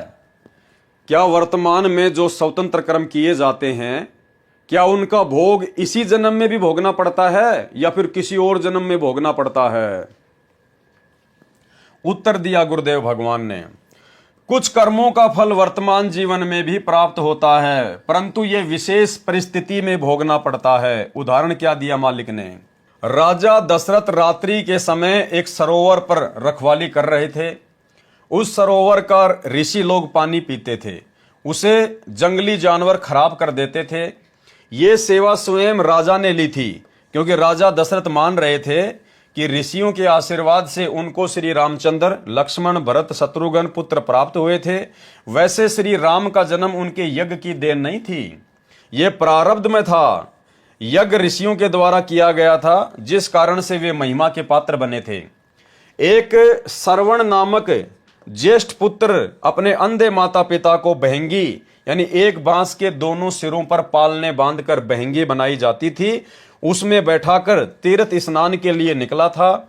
माता पिता को प्यास लगी। अंधेरी रात्रि में श्रवण पानी का लोटा लेकर सरोवर पर गया और पानी का लोटा भरने लगा। उसकी आवाज सुनकर राजा दशरथ ने कोई जंगली जानवर समझकर शब्द भेदी बाण मारा। शब्द भेदी बाण, भाई और बहनों, देखो, पहले आध्यात्मिक विज्ञान थी, अब वर्तमान में लोगों के पास में भक्ति रही नहीं, इसलिए काल ने विज्ञान का प्रचार प्रसार कर दिया। पहले आध्यात्मिक विज्ञान थी, तो राजा दशरथ ने क्या किया? आवाज सुनकर शब्द भेदी बाण मारा। शब्द भेदी बाण क्या होता है? यानी उस बाण को मंत्रित करके और जहां से आवाज आ रही है उधर छोड़ दिया जाएगा। तो चाहे अंधेरा हो, रास्ता चाहे टेढ़ा मेढ़ा हो, कैसा भी हो, वो बाण उसी आवाज के ऊपर जाकर लगेगा, अपने निशाने पे जाकर लगेगा। उसको कहते हैं शब्द भेदी बाण। जैसे वर्तमान में वैज्ञानिकों ने कुछ ऐसी मिसाइलें बना रखी हैं, आप जिस भी शहर पर, जिस भी राज्य पर, जिस भी पॉइंट पर उसको टारगेट करके मारोगे तो वो घूमती फिरती और हजारों किलोमीटर दूर जाकर उसी लक्ष्य के ऊपर निशाना मारेगी। तो इसी प्रकार पहले आध्यात्मिक विज्ञान थी, तो राजा दशरथ ने शब्द भेदी बाण मारा, जो श्रवण को लगा और वह हाय राम कहकर गिर गया। राजा दशरथ ने पशु समझकर तीर मारा था। हाय राम की आवाज सुनकर राजा समझ गया कि किसी व्यक्ति को तीर लगा है। श्रवण दर्द के कारण तड़प रहा था, हाय हाय कर रहा था। राजा दशरथ ने जाकर नाम गांव पूछा और सच्चाई बताई, तो श्रवण ने कहा कि मैं तो बचूंगा नहीं, मेरे माता पिता अंधे हैं, बहुत प्यास लगी है, आप उनको पानी पिला देना। उनको पानी पिलाने से पहले नहीं बताना कि तुम्हारा श्रवण मर गया है। वे पानी नहीं पिएंगे और प्यासे ही मर जाएंगे। इतनी बात कहकर श्रवण प्राण त्याग गया। राजा दशरथ जल का लोटा भरकर श्रवण के माता पिता के पास गए। पैरों के कदमों की आवाज सुनकर पिता बोला कि बेटा श्रवण, पानी मिल गया। राजा दशरथ बिना बोले ही पानी पिलाने लगा। माता पिता ने कहा कि बेटा बोलता क्यों नहीं, लगता है तू हमसे तंग आ गया है, सच्ची बात बता। यदि दुखी हो चुका है तो हमें यहीं छोड़कर घर लौट जा बेटा, हम तुझे दुखी नहीं देख सकते। जब तू बोलकर माता पिता नहीं कहेगा, हम पानी नहीं पिएंगे। विवश होकर राजा दशरथ ने सच्चाई बतानी पड़ी। तब दोनों ने हाय हाय करना शुरू कर दिया तथा राजा दशरथ को श्राप दे दिया कि आज हम अपने पुत्र के वियोग में प्राण त्याग रहे हैं, एक दिन राजा तू भी अपने पुत्र के वियोग में मरेगा। यानी भाइयों और बहनों, एक छोटा सा स्वतंत्र कर्म राजा दशरथ का, और वो स्वतंत्र कर्म उसी जन्म में उसकी अकाल मृत्यु का कारण बन गया। भाइयों और बहनों, आप और हमने यदि सतगुरु रामपाल जी परमेश्वर जी से उपदेश प्राप्त करके और यदि अपनी भक्ति को सफल करना है, क्योंकि देखो परमात्मा इतना सब कुछ प्रयास क्यों कर रहे हैं और क्यों अपने दासों से करवा रहे हैं, क्योंकि भाइयों और बहनों, बहुत सारी बातें परमात्मा स्पष्ट रूप से सार्वजनिक तौर पर नहीं कह पाते हैं। तो उन बातों को परमात्मा अपनी पुस्तकों में लिख देते हैं, सत्संगों में संकेत कर देते हैं, और फिर अपने कुत्तों को परमात्मा थोड़ी बहुत सद्बुद्धि देके, सत्प्रेरणा देके समय आने पर उनका खुलासा करवाते हैं। तो गुरुदेव भगवान ने हमें क्या बताया कि जैसे मुसलमान धर्म के लोग कहते हैं कि मांस खाने का आदेश हमारे धर्म में अल्लाह का है, तो गुरुदेव भगवान ने क्या कहा कि मुसलमान धर्म में मांस खाने का आदेश अल्लाह का नहीं है। अरे उस अल्लाह ने तो 6 दिन में सृष्टि रची, और 6 दिन में सृष्टि रचकर उसने जो भी नियम कायदे कानून बनाने थे वो सब कुछ लिखवा कर, और फिर 7वें दिन वो तख्त पे जा बिराजा, वो तख्त पे जा बैठा। उसके बाद में यदि मांस खाने का आदेश कहीं से प्राप्त हुआ है, इस ब्रह्म के द्वारा यदि किसी में प्रवेश करके कोई आदेश दिया गया है, या किसी भूत या पितर के माध्यम से कोई आदेश दिया गया है, तो वो आदेश उस अल्लाह का आदेश नहीं है। अल्लाह ने तो 6 दिन में सृष्टि रची, अपना जो भी विधान बनाना था, संविधान बनाना था, उन्होंने वेदों के माध्यम से बना दिया, लिख दिया, जो कि सर्व मानव जाति के लिए हैं। क्योंकि जिस समय परमात्मा ने ब्रह्मा जी को वेद दिए थे उस समय कोई भी धर्म धरती पर नहीं था, कोई हिंदू मुसलमान नहीं था, सिख ईसाई नहीं था, तो वेद सर्व के लिए हैं। तो परमेश्वर ने 6 दिन में सृष्टि रच के सारा विधि विधान बना के कि तुम्हारे को क्या खाना है, क्या नहीं करना है, खाने के लिए क्या क्या आदेश दिया है, पेड़ पौधे, फल फ्रूट, साग सब्जी, छोटे छोटे पौधे, काजू किशमिश, सेव संतरा, ये सब कुछ परमेश्वर ने हमें खाने का आदेश दिया। मांस खाने का नहीं लिखा कहीं भी, ना बाइबल में, ना श्री कुरान शरीफ में। तो परमात्मा ने तो जो भी आदेश देना था वो 6 दिन में दे दा के 7वें दिन अपने सतलोक में चले गए, तख्त पर विराजमान हो गए। उसके बाद यदि किसी भी धर्म में कोई भी मांस खाने का आदेश है तो भाई वो काल के द्वारा जीवों को भ्रमित करने के लिए, वो किसी प्रेत के माध्यम से या स्वयं किसी में प्रवेश करके जीवों के कर्म फोड़ने के लिए, वो उस काल अर्थात शैतान के आदेश हैं। तो ठीक इसी प्रकार भाई और बहनों, वर्तमान में सतगुरु रामपाल जी परमेश्वर जी के सत भक्ति मार्ग में उनके परिवार के द्वारा जो गंदगी फैला दी गई है, हमने उसको इस प्रकार से समझना है। सतगुरु रामपाल जी परमेश्वर जी ने जो भी कुछ हमें बताना था, समझाना था, जो भी नियम और मर्यादा हमें बतानी थी, समझानी थी, परमात्मा ने हजारों सत्संगों के माध्यम से बता दिया, समझा दिया, पुस्तकों में लिख दिया। यानी उन्होंने अपना पूरा संविधान, पूरा विधान अपने सत्संगों में और अपनी पुस्तकों में हमें दे दिया है। उसके बाद उनके जेल जाने के बाद में जो भी आदेश संगत को दिए जा रहे हैं, जो उनके नियमों के विरुद्ध हैं, उनके सत्संगों के विरुद्ध हैं, जैसे राजनीति करना, राजनेताओं का समर्थन करना, संगत से वोट डलवाना, पार्टी विशेष को वोट डलवाना, जगह जगह आश्रम खोलना, आश्रमों में ज्योति और पाठ करवाना, भक्तों से रक्तदान और देह दान करवाना, भक्तों को जगत वालों की रैलियों में बैठाना, धरनों पे बैठाना, गुंडों की सीबीआई जांच का समर्थन करवाना, ज्योति और पाठ का पैसा लेना कुपात्र होने के बावजूद। धनाना गांव में 50 लाख रुपए की लागत से बैडमिंटन का स्टेडियम बनवाना, धनाना गांव वालों के लिए बसें चलाना, एम्बुलेंस चलाना, गांव वालों के लिए भक्तों को मजदूर बनाकर रोडे ठीक करवाना, ये तमाम कर्म ये स्वतंत्र कर्म के तहत हैं। ये मनमाना आचरण है। सतलोक आश्रम मैनेजमेंट हरियाणा, ये सारे कुकर्म परमात्मा के विधान के विपरीत इन आश्रम मैनेजमेंट वालों में कुप्रेरणा करके, क्योंकि जब भगत की मर्यादा टूट जाती है, जब भगत गुरु को मानुष मानता है तो काल का दाव लगता है। तो जिस प्रकार मुसलमान धर्म में या हिंदू धर्म में उस शैतान ने, उस काल ने किसी प्रेत के माध्यम से या किसी अन्य में मुल्ला मौलवी के अंदर प्रवेश करके उस समाज को बिगाड़ दिया झूठे आदेश दे दे के, उसी प्रकार इस काल ने, इस शैतान ने, इस ब्रह्म ने सतगुरु रामपाल जी परमेश्वर जी के कलयुगी परिवार में प्रवेश करके या किसी अन्य भक्तों में कुप्रेरणा करके संगत से 2014 बरवाला कांड के बाद ये तमाम प्रकार के जो कुकर्म, जो भक्ति विरुद्ध कर्म करवाए गए हैं, ये सब के सब शैतान की प्रेरणा से है। गुरुदेव भगवान का कोई आदेश नहीं है, उनका कोई विधान नहीं है। उन्होंने जो कुछ कहना था, जो कोई आदेश देना था, उन्होंने नियम बताए हुए हैं। सत्संगों में सारी जानकारी दी हुई है, पुस्तकों में लिखा हुआ है, और उनकी पुस्तकों में और उनकी सत्संगों में कहीं भी राजनीति का कोई उल्लेख नहीं है कि भक्तों ने पार्टी विशेष को देखकर वोट देना चाहिए, या भक्तों ने राजनेताओं का कुत्ता बनकर उनका समर्थन करना चाहिए, या भक्तों ने राजनेताओं की रैलियों में धक्के खाने के लिए जाना चाहिए। गुरुदेव भगवान की किसी भी पुस्तक में, किसी भी सत्संग में कोई जिक्र नहीं है कि भक्तों ने रक्तदान करना चाहिए या देह दान करना चाहिए इस प्रकार से आश्रम में या फिर कैंपों में। गुरुदेव का कोई आदेश नहीं है किसी पुस्तक में, किसी भी सत्संग में कि भक्तों ने गुंडों की सीबीआई जांच का समर्थन करना चाहिए या 2-3% आरक्षण के लिए जगत वालों के साथ मिलकर सरकार का विरोध करना चाहिए। कोई आदेश नहीं गुरुदेव भगवान का कि मेरी गैर हाजिरी में सत्संग सुनने के लिए आश्रम में आना चाहिए, जबकि घर घर में आश्रम है। तो भाइयों और बहनों, ये तमाम प्रकार के कर्म स्वतंत्र कर्म हैं, ये क्रियावान कर्म हैं। और इस काल ने एक सोची समझी साजिश के तहत 25% कर्म करने की छूट, स्वतंत्रता इस जीव को इसीलिए दी है कि जब इसको कोई पूर्ण संत मिल जाएगा, सच्चा सतगुरु मिल जाएगा, मेरे जाल से बाहर निकलने की जानकारी देगा, भक्ति विधि देगा, तो मैं इनको स्वतंत्र कर्मों के माध्यम से विचलित करूंगा, भ्रमित करूंगा, कुप्रेरणा करके उन लोगों में जिन लोगों पर वो नादान संगत अंधविश्वास करती है।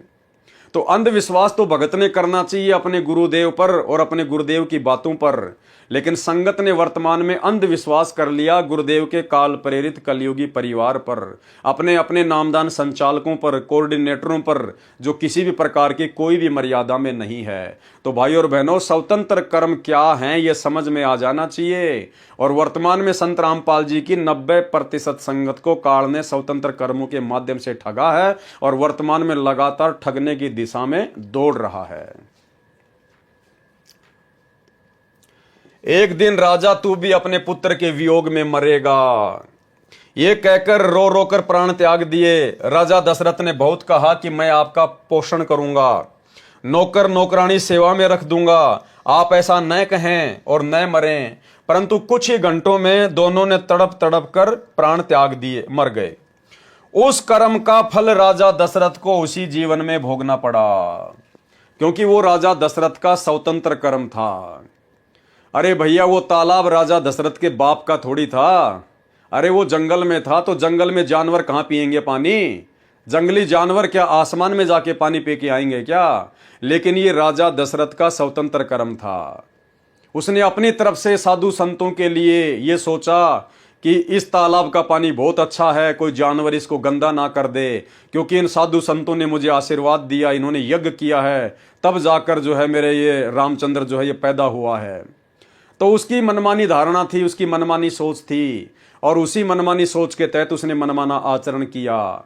उसने खुद जाकर तालाब पर पानी की रक्षा करने का ठेका लिया, जिम्मा लिया। वो उसका स्वतंत्र कर्म था, जिसके तहत श्रवण मारा गया। उनके माता पिता ने उसको श्राप दिया, और उसी जन्म में उसी क्रियावान कर्म का, उसी स्वतंत्र कर्म का भोग राजा दशरथ को भोगना पड़ा। श्री रामचंद्र जी का बाप, अयोध्या का राजा, एक छोटे से स्वतंत्र कर्म के कारण, जो स्वतंत्र कर्म भक्ति विधान के विरुद्ध था, उसका भोग उसको भोगना पड़ा। अकाल मृत्यु को प्राप्त हुआ और भूत प्रेत की योनियों में गया, भूत प्रेत की योनियों में। उस कर्म का फल राजा दशरथ को उसी जीवन में भोगना पड़ा जो श्राप का प्रभाव था। श्री रामचंद्र जी जब वनवास को चले तो राजा दशरथ अपने महल की सबसे ऊंची छत अर्थात चौबारे पर चढ़कर देखता रहा। जब रामचंद्र जी कुछ ओझल हुए तो चौबारे की मंडेर पर खड़े हो गए, पंजों के बल एडी उठाकर खड़े होकर पुत्र को देखने लगे तो वहां से गिरकर मर गए। ये राजा दशरथ का प्रारब्ध कर्म नहीं था, यानी राजा दशरथ के द्वारा अपने महल की छत से नीचे गिरना और गर्दन टूटकर मरना, ये उसके भाग्य में लिखा हुआ नहीं था, ये उसका स्वतंत्र कर्म था। यदि वो उस तालाब पर जानवरों को भगाने के लिए या मारने के लिए वो संकल्प नहीं करता, जिम्मेदारी नहीं लेता, तो राजा दशरथ की इस प्रकार से मृत्यु नहीं होती। लेकिन उसकी एक छोटी सी गलती ने, उसके छोटे से स्वतंत्र कर्म ने उसी जन्म में उसको अकाल मृत्यु मरने पर विवश किया। और ठीक इसी प्रकार भाई और बहनों, हमने शिक्षा लेनी है इन सब बातों से। हमें गुरुदेव ये राजा रामचंद्र जी के पिता श्री दशरथ जी की जीवनी पढ़ाकर, हमारे को उनका इतिहास पढ़ाकर परमेश्वर क्या समझाना चाहते हैं। हमें राजा दशरथ से मतलब नहीं है, हमें श्री रामचंद्र जी से मतलब नहीं है, लेकिन उनकी गलतियों से, उस इतिहास से हम भक्तों ने शिक्षा लेनी है, सबक लेना है कि हम वर्तमान में भक्ति मार्ग पर स्वतंत्र कर्मों का सदुपयोग करना सीखें। और यदि दुरुपयोग करेंगे तो श्री रामचंद्र जी के पिता राजा दशरथ की तरह अकाल मृत्यु ही मरेंगे। और ना जाने कितने भगत सतगुरु रामपाल जी परमेश्वर जी के जेल जाने के बाद में हजारों की संख्या में स्वतंत्र कर्मों का दुरुपयोग करते हुए इस जानकारी के अभाव में, साध संगति के अभाव में अकाल मृत्यु को प्राप्त हुए हैं। वैसे तो बहुत सारी घटनाएं हैं, अगर मैं जिक्र करूंगा तो 20-30 घटनाएं तो मेरे पास में कैद हैं कैमरे में, मेरे पास में एविडेंस है, उनके प्रूफ है, उनकी फोटो है, उनके वीडियो हैं। इशार की तारीखों पर आते जाते समय ना जाने कितने भगत भाई बहन काल की भेंट चढ़े हैं, जो उन सब का स्वतंत्र कर्म था। सतगुरु रामपाल जी परमात्मा का किसी भगत को कोई आदेश नहीं था ज्ञान आधार से कि भगतों आप हिसार कोर्ट में जब मेरी तारीख पड़ती है तो आप जी मेरी तारीखों पे आया करो, यहाँ पर भीड़ इकट्ठी किया करो, प्रशासन को परेशान किया करो, दुखी किया करो। और ना किसी को गुरुदेव भगवान के कोई दर्शन होते थे। ये सारा का सारा मनमाना आचरण था, सतलोक आश्रम मैनेजमेंट हरियाणा के द्वारा करवाया जाता था काल प्रेरणा से। ये स्वतंत्र कर्म था, ये वो 25% स्वतंत्र कर्मों के तहत मनमाना आचरण हो रहा था। और कई सैकड़ों की संख्या में भगत भाई बहन, कोई ट्रेन के नीचे कटकर, कोई भीड़ में, कोई अपने घर पर नहीं पहुंचा, कोई रास्ते में मर गया। ना जाने कितने भगत भाई बहन गाड़ियों से एक्सीडेंट हो के अकाल मृत्यु को प्राप्त हुए हैं। एक छोटा सा आपको एविडेंस देता हूं। इसी प्रकार सन 2018 में महाराष्ट्र के लातूर जिले से 2 मिनी बसें भरकर भक्तों की, जिनमें सतनामी भी थे, सारनामी भी थे, हरियाणा के हिसार में सतगुरुदेव भगवान की तारीख पर हिसार कोर्ट में जा रहे थे, सतलोक आश्रम मैनेजमेंट हरियाणा के कहने पर, अपने कोऑर्डिनेटरों के कहने पर। और वो बस सुबह दिन के 3 बजे यानी रात्रि में 3 बजे वो दोनों मिनी बस राजस्थान के नागौर जिले में रोड पर एक बैल आ जाने से एक्सीडेंट हो गई, टकरा गई, किसी खेजड़ी के पेड़ से जा टकराई। और भाई और बहनों, 13 भगतों की अकाल मृत्यु उस रोड एक्सीडेंट में हुई, जो महाराष्ट्र से आ रहे थे, जो अपने गुरुदेव की हिसार की तारीख पर जा रहे थे। तो ये उनका स्वतंत्र कर्म था, जो उन्होंने ज्ञान को आधार नहीं बनाया और अपने कोऑर्डिनेटर के कहने पर या गुरुदेव के कलयुगी परिवार के द्वारा जो मैसेज पीले पर्चे के माध्यम से डाले जाते हैं, केवल उन्हीं को आधार बनाकर ये उनका मनमाना आचरण था और अपने घर से निकल लिए। जबकि भक्तों का कोर्ट में क्या काम है? अरे कोर्ट में तो कानूनी कार्रवाई होती है, वहां तो वकीलों का और जजों का काम है। संगत को ABCD का पता नहीं है, तो संगत का वहां पे जाने का क्या काम था? अरे तुम्हारे गुरु कोई सामान्य व्यक्ति थोड़ी है, कोई सामान्य कोई संत थोड़ी है, स्वयं पूर्ण ब्रह्म परमात्मा है। तुम्हें विश्वास क्यों नहीं था भाई? घर बैठ के अपनी भक्ति करते, परमेश्वर अपने मिशन को पूरा करके अपने हिसाब से आ जाएंगे। और तुमने कौन सा हिसार की तारीखों पे जा जाके अपने गुरुदेव को हिसार जेल से बाहर निकलवा लिया भाई? जैसे कोरोना आया, सरकार ने डंडे दिखाए, तुम बड़े बड़े भगत जिनसे रहा नहीं जाता था गुरु दर्शनों के बिना, तुम लोग आज तक कभी हिसार की तारीखों में गए? अरे 4 साल हो गई, तुमने कभी दर्शन किए अपने गुरुदेव के हिसार की तारीखों पे जाकर? तो ये सारा का सारा पाखंड था, मनमाना आचरण था। इस काल ने स्वतंत्र कर्मों का दुरुपयोग संगत से करवाना था, गुरुदेव के बेटा बेटी भाई बंधु रिश्तेदारों को और इन स्वार्थी कोऑर्डिनेटरों को निमित्त बनाकर। और कई सैकड़ों की संख्या में परमेश्वर की आत्माएं अकाल मृत्यु को प्राप्त हुई। देखिए ये छोटा सा वीडियो। नमस्कार, वन इंडिया हिंदी में आपका स्वागत है। राजस्थान के नागौर में शनिवार तड़के बड़ा हादसा हो गया। नागौर के कुचामन सिटी के पास 2 मिनी बसें बेकाबू होकर पेड़ से टकरा गई। इस हादसे में 12 लोगों की मौत हो गई, जबकि दर्जन भर लोग घायल हैं। घायलों को स्थानीय अस्पताल में भर्ती कराया गया है। पुलिस के मुताबिक महाराष्ट्र के लातूर और सोलापुर के लोग 2 मिनी बस में सवार होकर हरियाणा के हिसार जा रहे थे। बस किशनगढ़ हनुमानगढ़ मेगा हाईवे से कुचामन सिटी के पास से गुजर रही थी, तभी सामने लावारिस गौवंश आ गए। इन्हें बचाने की कोशिश में एक मिनी बस बेकाबू हो गई और सड़क किनारे खिजली के पेड़ से जा टकराई। उसके पीछे चल रही बस भी बेकाबू हो गई और पेड़ से टकरा गई। वहीं इस दर्दनाक हादसे में एक बच्ची और 4 महिलाओं समेत 12 लोगों की मौत हो गई। वहीं दोनों बसों में सवार यात्रियों में से 10 लोग घायल हैं, जिनमें से 6 की हालत बेहद गंभीर बताई जा रही है। फिलहाल इस खबर में इतना ही। तमाम अपडेट्स के लिए बने रहिए वन इंडिया हिंदी के साथ। इसके बाद देखिए भाइयों और बहनों, ये छोटी सी न्यूज संत रामपाल जी की तारीख पर गया हुआ भगत हिसार में ट्रेन के आगे आ जाने से कटकर मृत्यु को प्राप्त हुआ। इसके अलावा मुंडका आश्रम की ये न्यूज देखिए। दिल्ली में जो मुंडका आश्रम खोला गया है गुरुदेव के कलयुगी परिवार के द्वारा धार्मिक धंधे के लिए, उस आश्रम में भक्तों को नीचे टैंक की सफाई करने के लिए उतारा गया, 3 भक्तों को, जिसमें 2 भगत उस टैंक में जहरीली गैस से दम तोड़कर मर जाते हैं। यह मनमाना आचरण था, यह स्वतंत्र कर्म का दुरुपयोग था। ऐसी ऐसी ना जाने भाइयों और बहनों सैकड़ों प्रकार की न्यूज भक्तों की अकाल मृत्यु की स्वतंत्र कर्मों के दुरुपयोग के कारण, मैनेजमेंट के कहने पर मनमाने आचरण के कारण रोजाना आती ही रहती थी। और वर्तमान में इन्होंने अपने धार्मिक धंधे के लिए जितने भी सतलोक आश्रम खोल रखे हैं, इन आश्रमों में जब ये भंडारे वगैरह का आयोजन करते हैं तो ना जाने कितने भगत बेचारे आते जाते समय अकाल मृत्यु को प्राप्त होते हैं, एक्सीडेंट में मारे जाते हैं। तो भाइयों और बहनों, यह काल का बहुत भयंकर षड्यंत्र है, बहुत बड़ा जाल है। परमात्मा की दया हुई जो सत्सेवक भाई बहन इनके षड्यंत्र में नहीं फंसे, गुरुदेव भगवान ने हमें बचा लिया, अन्यथा आज आप और हमारी भी वही दुर्गति होती। और दूसरी तरफ भाइयों और बहनों, जब से इन्होंने अपने धार्मिक धंधे के लिए आश्रम शुरू किए हैं और वहां भक्तों ने आना जाना शुरू किया है, उससे पहले हम भाई बहनों ने साध संगतियां शुरू कर दी थी। सैकड़ों की संख्या में बड़ी बड़ी साध संगतियां हुई, हजारों हजारों भगत आया करते थे। आज तक का इतिहास गवाह है, एक भी भगत की उंगली का नाखून तक भी गुरुदेव भगवान ने नहीं उतरने दिया। कोई भी सत्सेवक अकाल मृत्यु को प्राप्त नहीं हुआ, अकाल मृत्यु को प्राप्त नहीं हुआ। क्यों? क्योंकि हम जो स्वतंत्र कर्म कर रहे थे वो ज्ञान को आधार बनाकर और परमेश्वर के भक्ति विधि विधान अनुसार कर रहे थे, जिसका परिणाम भी अच्छा ही निकलना था। तो भाइयों और बहनों, ये हमने ध्यान रखना है।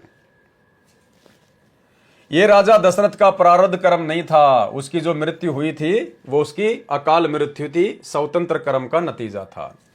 श्रवण तथा उसके माता पिता के श्राप से राजा दशरथ की दुर्घटना के कारण अकाल मृत्यु हुई थी, जिस कारण से भूत पितर योनि को प्राप्त हुए। श्री रामचंद्र जी के पिता, जिसको पूरा हिंदू समाज अपना भगवान मानता है, परमात्मा मानता है, श्री रामचंद्र जी को, अरे जब उस भगवान का पिता अकाल मृत्यु मरा और मरने के बाद में भूत प्रेत बना, और इसका प्रमाण तो आपकी रामायण भी देती है मेरे भाई। जब वनवास के दौरान सीता जी अपने पूर्वजों के श्राद्ध निकाला करती थी, तो उनकी लिस्ट में सीता जी को, उन भूत और प्रेतों की लिस्ट में सीता जी को राजा दशरथ भी खड़े दिखाई दिए, उसका भी उसने श्राद्ध निकाला।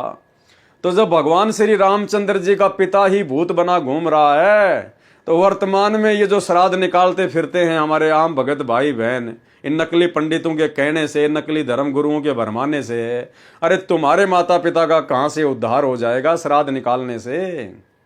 तो भाइयों और बहनों, सोचो, विचार करो, सतगुरु रामपाल जी परमेश्वर जी के YouTube पर सत्संग सुनना शुरू करो।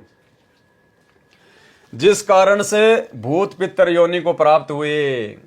जब सीता जी ने वनवास काल में अपने पूर्वजों के श्राद्ध किए, तो राजा दशरथ भी पितरों की पंक्ति में बैठे दिखाई दिए, भूत बना हुआ था। राजा दशरथ की मृत्यु क्रियावान यानी वर्तमान कर्म का फल था, स्वतंत्र कर्म का फल था। देख लो भाइयों और बहनों, स्वतंत्र कर्म क्या होते हैं और स्वतंत्र कर्मों का भोग कितना खतरनाक होता है, कितना जबरदस्त होता है। और सतलोक आश्रम मैनेजमेंट हरियाणा ने तो स्वतंत्र कर्मों की बाढ़ सी ला के रख दी है, बाढ़ सी लाकर।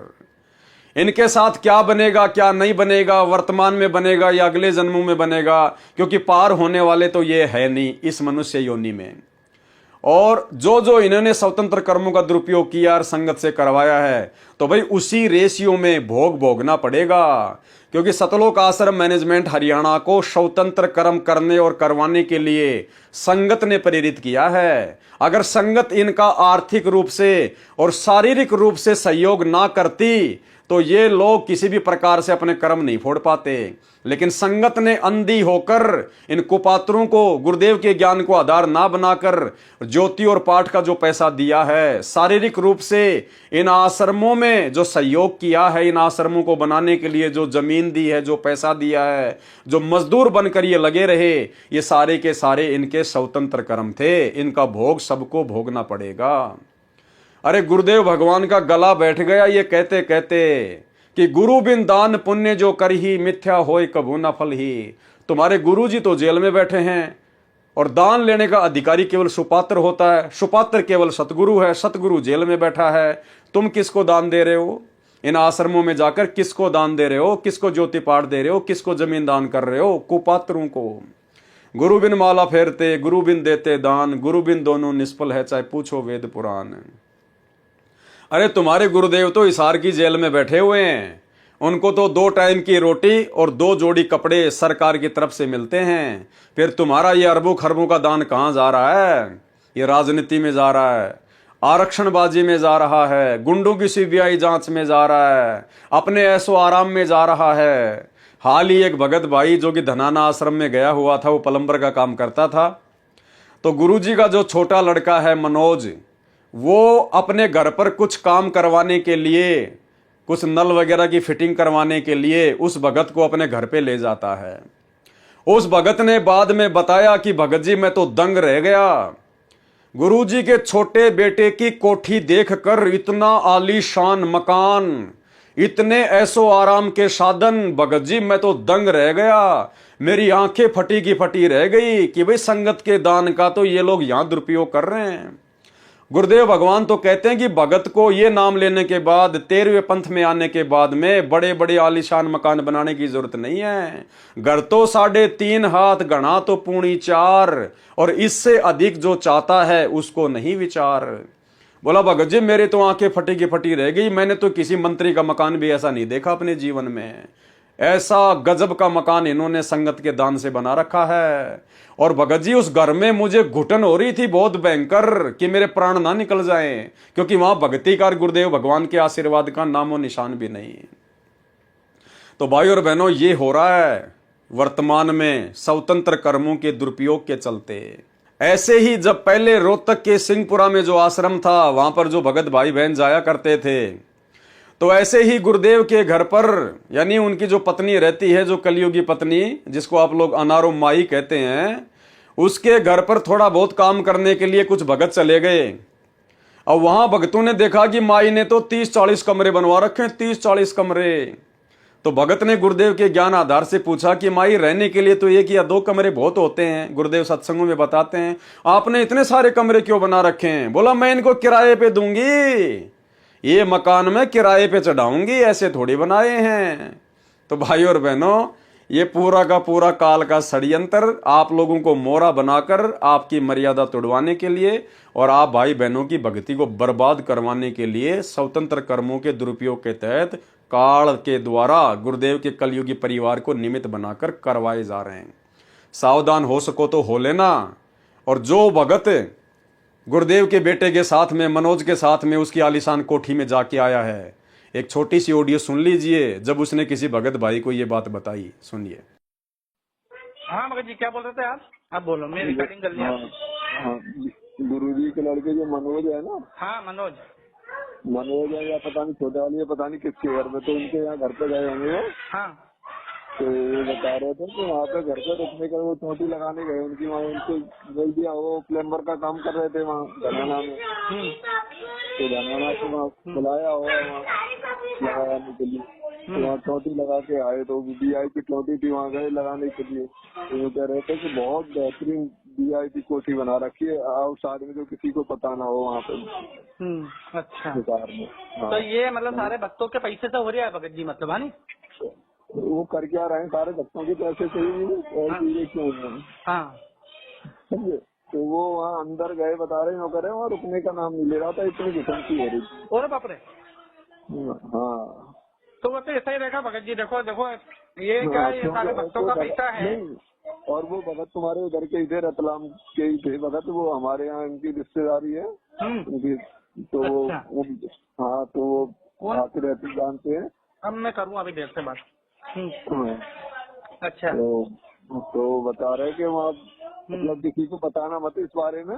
हाँ नहीं, मेरे को नहीं बताओ, मेरे को क्या करना भगत जी। नहीं, वो हमसे कह रहे थे कि किसी को बताना मतलब उनके घर पे VIP ये सारा कुछ 25-25 लाख रुपए की गाड़ी लेने के आती है, और भी कॉल करवाने के लिए सब, क्या है, कहाँ का पैसा है, सारा मैनेजमेंट का ही क्या था, सब भक्तों का पैसा है। अब भगत जी आप समझो, देखो इस चीज को, देखो क्या क्या हो गया ये बताओ अब मेरे को। बिल्कुल हम समझ रहे हैं सब बात। फिर इन कार कोठियान के सिर में मारेगा, सारी उम्र खो दी इन कोठी बनाने में, कार खरीदने में, और कल मृत्यु हो जा, गधा बना फिर कुत्ता बन के अंडे सैर से पट्टे करता। तो ये हमने ज्ञान नहीं था, हम देखा लागे। राजा दशरथ की मृत्यु क्रियावान यानी वर्तमान कर्म का फल था। दूसरा उदाहरण क्या दिया गुरुदेव ने, राजा द्रुपद की पुत्री द्रौपदी, वैसे उसका नाम कृष्णा था। राजा द्रौपद की बेटी होने के कारण द्रौपदी नाम से प्रसिद्ध हुई। द्रौपदी कंवारी थी, उसके पिताजी ने एक नदी के किनारे स्त्रियों के स्नान के लिए जनाना घाट बनवा रखा था। गर्मी का मौसम था, द्रौपदी प्रतिदिन की तरह अपनी सैकड़ों सहेलियों के साथ उस दरिया के घाट पर स्नान करने गई तो देखा एक साधु दरिया के अंदर सीने तक गहरे जल में खड़ा था, हाथ इधर उधर चला रहा था। द्रौपदी ने कुछ देर संत की क्रिया को देखा तो लगा कि साधु स्नान नहीं कर रहा। किनारे पर देखा तो वस्त्र नहीं रखे थे, वह साधु अंधा था। घाट से लगभग 100 फुट दूरी पर दरिया में स्नान करने के मकसद से आया हुआ था। उसको ये नहीं ज्ञान था कि आसपास कोई जनाना घाट यानी लेडीज घाट है। जब लड़कियों की आवाज सुनाई दी तब उसको समझते देर नहीं लगी कि तू गलत स्थान पर आ गया है। राजा की स्त्रियों के स्नान का स्थान आसपास है। शर्म के मारे वह संत दरिया में गहरे पानी में चला गया, छाती तक गहरे पानी में जाकर खड़ा हो गया। उसके पास एक कोपीन 6 इंच चौड़ा 2 फुट लंबा कपड़ा जो पर्दे पर साधु बांधते हैं उसको कोपीन भी कहते हैं, दूसरी नहीं थी। अन्य कोई वस्त्र नहीं था। स्नान करके उसको कुछ देर घास पर डालकर सुखाकर पुनः बांध लेता था, या गर्मी के मौसम में पहने ही सूख जाती थी। उस दिन वह कोपीन दरिया के पानी में बह गई। संत नग्न जल में खड़ा खड़ा आसपास हाथों को हिला रहा था कि कोई कपड़ा बहता हुआ आ जाए तो बाहर जाने योग्य बनूं। उस घाट के नीचे की ओर यानी जिधर पानी बहकर जा रहा था उस ओर पानी में संत स्नान कर रहा था। द्रौपदी बुद्धिमान तथा भगत आत्मा थी। पहले तो द्रौपदी ने विचार किया था कि स्नान करके संत से परमात्मा की चर्चा करूंगी। स्नान करने के बाद भी देखा कि संत तो उसी स्थिति में खड़ा है, तो समझते देर नहीं लगी। बहन द्रौपदी ने अपनी साड़ी से 8-9 इंच चौड़ा और 3-4 फुट लंबा टुकड़ा फाड़कर दरिया में छोड़ दिया, परंतु संत के हाथ नहीं लगे। ध्यान देना भाई और बहनों, शिक्षा लेनी, हमने शिक्षा लेनी है। द्रौपदी को समझते देर नहीं लगी कि साधु महात्मा नंगा है, लगता है इसका कपड़ा बह गया, शर्म के मारे बाहर निकलना नहीं चाहता, कहीं ऐसा ना हो कि पानी का भाव तेज हो जाए और ये बह जाए। हालांकि वो तो परमात्मा थे, लीला कर रहे थे, लेकिन द्रौपदी तो एक आत्मा थी, एक जीव थी, उसको तो नहीं पता था इस बात का। उन्होंने तो एक अंधा महात्मा ही समझा। तो द्रौपदी ने क्या किया, अपनी साड़ी का पल्लू फाड़ फाड़ कर कोपीन की साइज का, एक टोवेल की साइज का, और उस संत की तरफ यूं छोड़ना शुरू कर दिया। लेकिन वो कपड़ा पानी में दूर से बह जाता, उस अंधे महात्मा को हाथ नहीं लग रहा था। ऐसा द्रौपदी ने 7-8 बार किया, 7-8 बार। अंत में द्रौपदी ने क्या किया, फिर से कपड़ा फाड़ा और जंगल से एक लंबी सी लकड़ी लेके आई, उसके आगे के सिरे पर कपड़ा बांधा और संत महात्मा के पास में यूं कर दिया दूर से। उसने आवाज नहीं लगाई, कहीं आवाज लगाऊंगी तो शर्म के मारे महाराज जी पानी में गहरा ना चला जाए, डूब ना जाए। तो द्रौपदी ने लकड़ी के सारे वो कपड़ा उस अंधे महात्मा के पास में कर दिया। अंधा महात्मा हाथ मार ही रहा था, तुरंत कपड़ा उसने पकड़ लिया और जब उसने कपड़ा देखा उसकी साइज वाइज, तो उसने देखा कि भाई ये कपड़ा वैसे बह के नहीं आया, ये तो किसी बहन बेटी ने तुझे देखकर, तेरी परिस्थिति को देखकर और एक साइज का बिल्कुल काट के भेजा है। उसने अपने गुप्तांग के ऊपर कोपीन बांधा और बाहर निकला और उसने आशीर्वाद दिया कि बेटी, जिस प्रकार से आज तूने मेरी इज्जत रक्षा की है, परमात्मा एक दिन तेरी भी इज्जत रक्षा करे। तो भाई और बहनों, ध्यान देने योग्य बात क्या है, द्रौपदी ने 7-8 बार अपनी साड़ी फाड़ फाड़ के उस साधु महात्मा को दी, यानी उसने दान दिया साड़ी का, लेकिन वो कपड़ा उसके हाथ नहीं लगा। द्रौपदी ने तो दान कर दिया, उसने तो साड़ी फाड़ दी, लेकिन उस महात्मा के हाथ नहीं लगा। अंत में एक कपड़ा उस महात्मा के हाथ लगा और उसी कपड़े के प्रतिफल में परमात्मा ने उसकी साड़ी बढ़ाई। जबकि द्रौपदी ने तो 8-9 कपड़े और भी दान किए थे, लेकिन वो उस संत के हाथ नहीं लगे, इसलिए वो दान में नहीं गिना गया। पहले आप एक छोटा सा सत्संग सुनिए भाई और बहनों, इससे आपको समझ में आ जाएगा। और वर्तमान में जिस प्रकार से ये संगत गुरुदेव भगवान के जेल में रहते सहते जो ज्योति पाठ और दान का पैसा इन आश्रमों में दे रही है, गुरुदेव के कलयुगी परिवार को दे रही है, इन कोऑर्डिनेटरों को दे रही है, ये द्रौपदी की कहानी परमात्मा ने संकेत में इसीलिए बताई है कि समय आने पर मेरे बच्चे इसके ऊपर ज्ञान चर्चा करें, विचार करें कि हम क्या कर रहे हैं। तो आज आपके गुरुजी तो जेल में बैठे हुए हैं, आप किसको ज्योति पाठ और दान का पैसा दे रहे हो? आपके गुरुजी के हाथ तो कुछ भी नहीं लग रहा। अरे द्रौपदी ने तो 8-9 बार साड़ी फाड़ी थी, अंधे महात्मा के हाथ नहीं लगी। जो टुकड़ा उस अंधे महात्मा के हाथ लगा, केवल उसी के प्रतिफल में उसने आशीर्वाद दिया था। इसीलिए गुरुदेव भगवान ने हमें समझाया कि गुरु बिन दान पुण्य जो करही, मिथ्या होए कबू न फल ही। गुरु बिन माला फेरते, गुरु बिन देते दान, गुरु बिन दोनों निष्फल है, चाहे पूछो वेद पुराण। तो भाई द्रौपदी की तरह वर्तमान में भक्तों का दान गुरुजी के हाथ नहीं लग रहा, ये तो गुरुजी के कलयुगी परिवार के हाथ लग रहा है, उनको पात्रों के हाथ लग रहा है। और उनको पात्रों ने आपके दान धर्म का दुरुपयोग करने में कोई कसर नहीं छोड़ रखी। 50-50 लाख का खेल का स्टेडियम, गुरुजी तो ताश भी खेलने के लिए मना करते हैं, सहयोग भी नहीं करना। फिर तुमने धनाना गांव वालों के लिए 50 लाख का बैडमिंटन का स्टेडियम क्यों बनवाया? धनाना गांव वालों के लिए एम्बुलेंस चला दी, बसें चला दी। धनाना आश्रम में तुम 3 एकड़ जमीन में हॉस्पिटल खोल रहे हो, तुम्हारी बुद्धि भ्रष्ट हो गई है।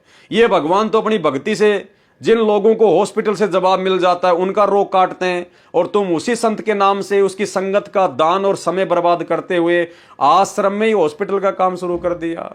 गुंडों की सीबीआई जांच, गुंडों को सीबीआई जांच के लिए 5-5 लाख रुपए देना, आरक्षणों में भक्तों को बैठाना, करोड़ों रुपए आरक्षण वालों को देना। तो भाई और बहनों समझ जाओ, नहीं तो दुर्गति तैयार है। तो सुनिए छोटा सा सत्संग। द्रौपदी ने 7-8 बार साड़ी फाड़ी, लेकिन अंधे महात्मा के हाथ नहीं लगी। अंत में एक टुकड़ा हाथ लगा, और गुरुदेव कह रहे उसी एक टुकड़े के प्रतिफल में, उन 8-9 टुकड़ों के प्रतिफल में नहीं। जो उस महात्मा के हाथ लगा जो दान, केवल उसी के प्रतिफल में द्रौपदी का चीर परमात्मा ने बढ़ाया था। तो भाई हमारे पूज्य गुरुदेव तो हिसार जेल में बैठे हैं, तुम्हारा ज्योति पाठ का पैसा कहां जा रहा है महापुरुषों? सुनिए सत्संग। धर्म बिना धापे नहीं ये प्राणी प्रपंच, आस बिरानी क्यों कर रत्न दिया हो तो संच। यदि पहले दान किया तो आज मिलेगा, अन्यथा चाहे सिर पटक ले, चाहे कितने किसी प्रकार की तू अन्य साधना कर ले। हाँ, मान लीजिए तेरे भाग्य में नहीं है, पूर्व में दान नहीं कर पाया, तो अब आपको तरीका बताया जा रहा है, ऐसे कीजिए। प्रमाण है कि जैसे द्रौपदी ने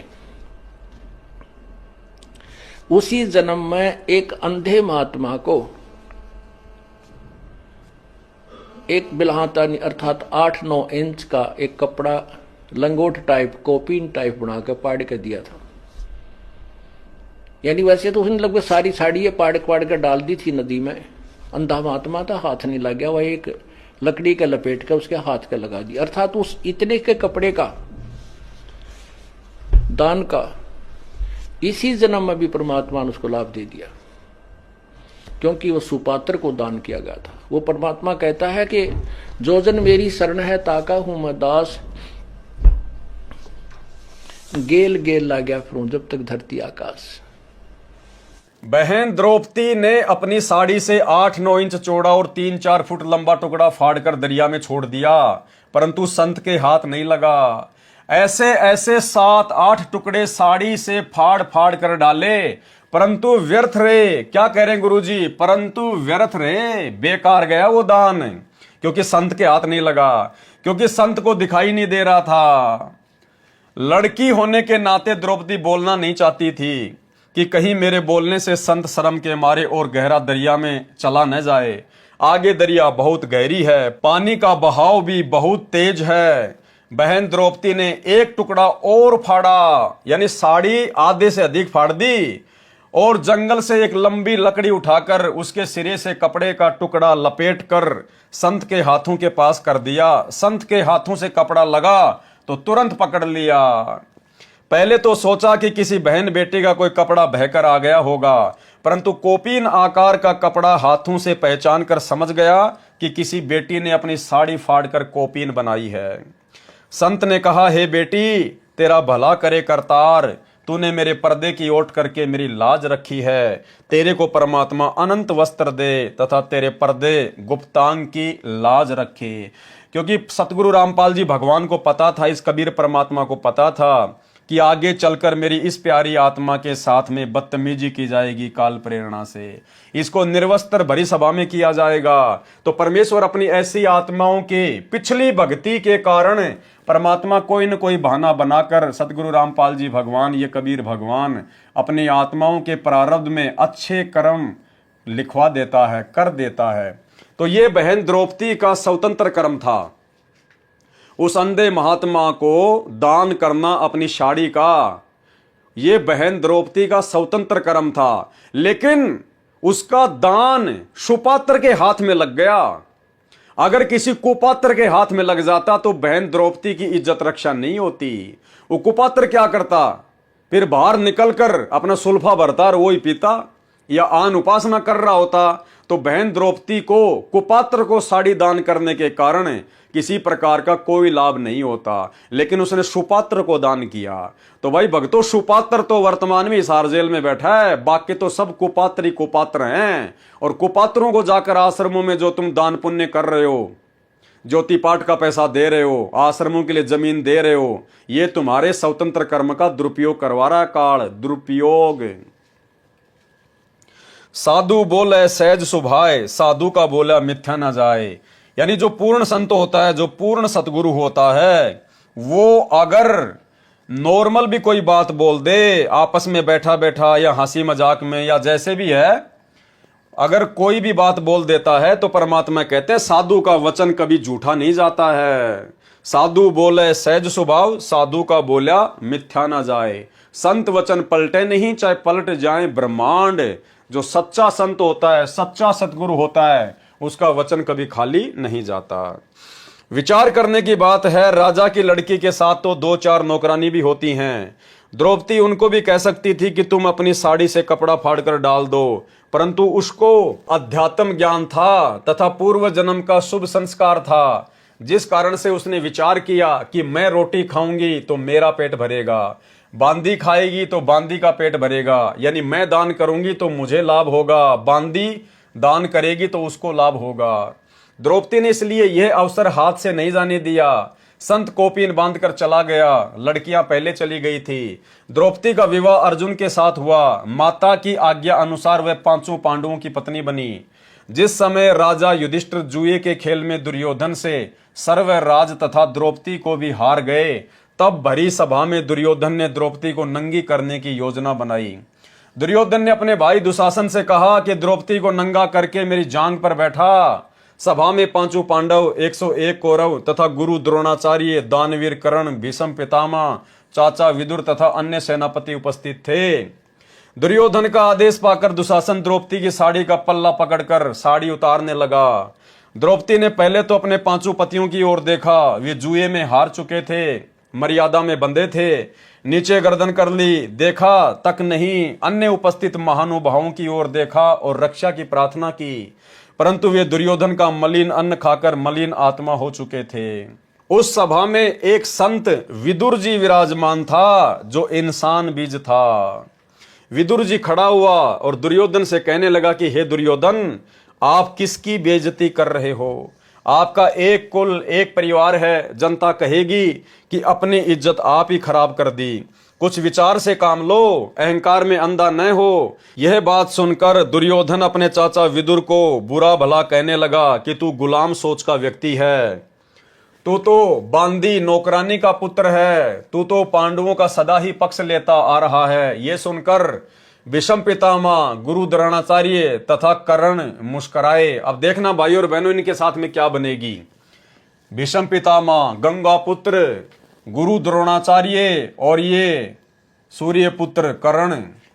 दुर्योधन ने उठकर अपने चाचा के मुख पर थप्पड़ मारा, विदुर सभा छोड़कर चला गया। भाई एक सच्चे न्यायकारी व्यक्ति का, एक सच्चे भगत का यही होता है, या तो सभा में बैठो मत, अगर सभा में बैठो तो सच को सच कहो, चाहे कीमत कोई भी क्यों ना चुकानी पड़े।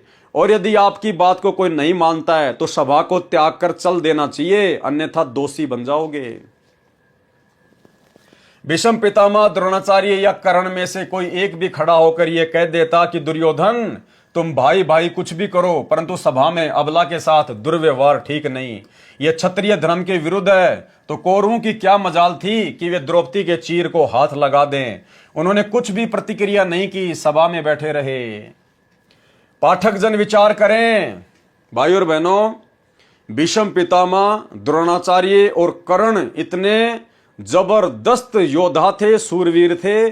गुरुदेव भगवान कहते हैं उनमें से अगर एक भी खड़ा होके कह देता कि नालायको तुम ये क्या कर रहे हो, अरे एक ही परिवार के भाई बंधु और अपनी इज्जत को उछाल रहे हो तुम, अगर एक भी खड़ा होके हिम्मत कर लेता, दुर्योधन की औकात नहीं थी।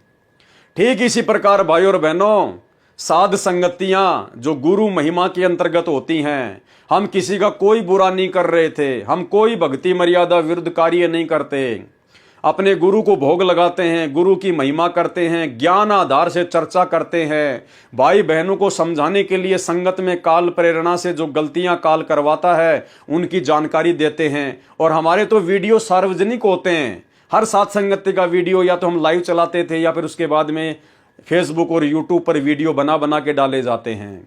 कोई माई का लाल एक भी पॉइंट उनमें गलत साबित नहीं कर सकता, जितनी हमारी बुद्धि ने काम किया। बाकी हम भी जीव हैं। इसके बावजूद सतलोक आश्रम मैनेजमेंट हरियाणा के द्वारा, गुरुदेव के परिवार के द्वारा हम लोगों को मारा गया, पीटा गया, बदतमीजियां की गई, झूठे मुकदमे लगाए, जेल में डलवाए। और ये जितने भी स्टेट कोऑर्डिनेटर थे, जितने भी बड़े बड़े जो ये महापुरुष हैं, बड़े बड़े सेवादार हैं, ये सब भीष्म पितामह, कर्ण और द्रोणाचार्य की तरह नाटक देख रहे हैं, खुश हो रहे हैं कि हो गई पिटाई, हो गई जेल, उसको हो गई साथ संगति बंद, हमने साथ संगति कैंसिल करवा दी। भीष्म पितामह, कर्ण और द्रोणाचार्य की तरह ये बड़े बड़े स्टेट कोऑर्डिनेटर, बड़े बड़े सेवादार सतगुरु रामपाल जी परमेश्वर जी के काल प्रेरित कलयुगी परिवार का मलिन अन्न खाकर इनकी आत्मा मलिन हो चुकी है। भाई और बहनों, अगर इनमें से अगर 2-4 कोऑर्डिनेटर भी अगर हिम्मत कर लेते ना, स्टेट कोऑर्डिनेटर 2-4 भी अगर ज्ञान को आधार बनाकर, अगर जरा भी कॉमन सेंस को यूज करके कि भाई चलो ठीक है कुछ भी है, लेकिन वो कर तो गुरु महिमा रहे हैं, अरे वही गुरु जी का ज्ञान बता रहे हैं, गुरु जी के सत्संगों पे चर्चा कर रहे हैं, गुरु जी को भोग लगा रहे हैं, फिर उन्हें क्यों परेशान किया जाता है।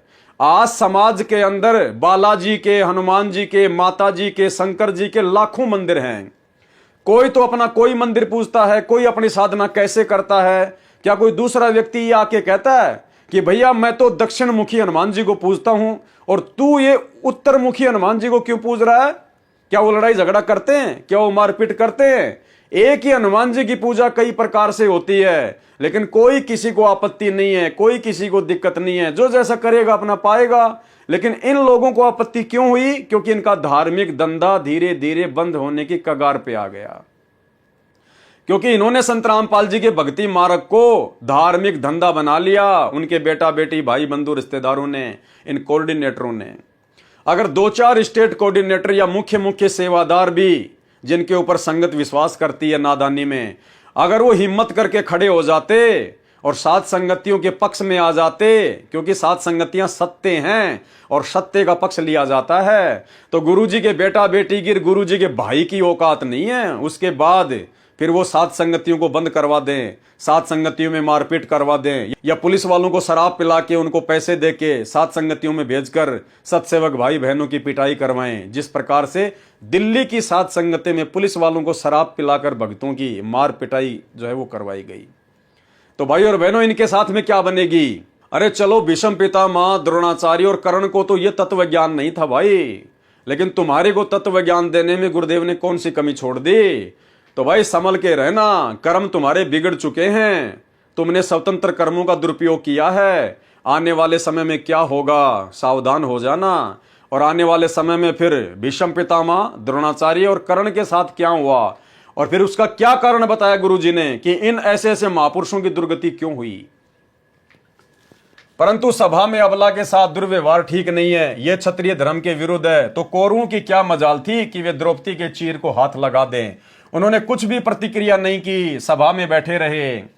पाठक जन विचार करें, उनका सभा में बैठे रहना क्या दर्शाता है? उनके मन की घोर नीचता, सामने द्रौपदी को नंगा करने का प्रयत्न। भीष्म पितामह, कर्ण, द्रोणाचार्य सहित सर्व सभासद तमाशा देख रहे थे।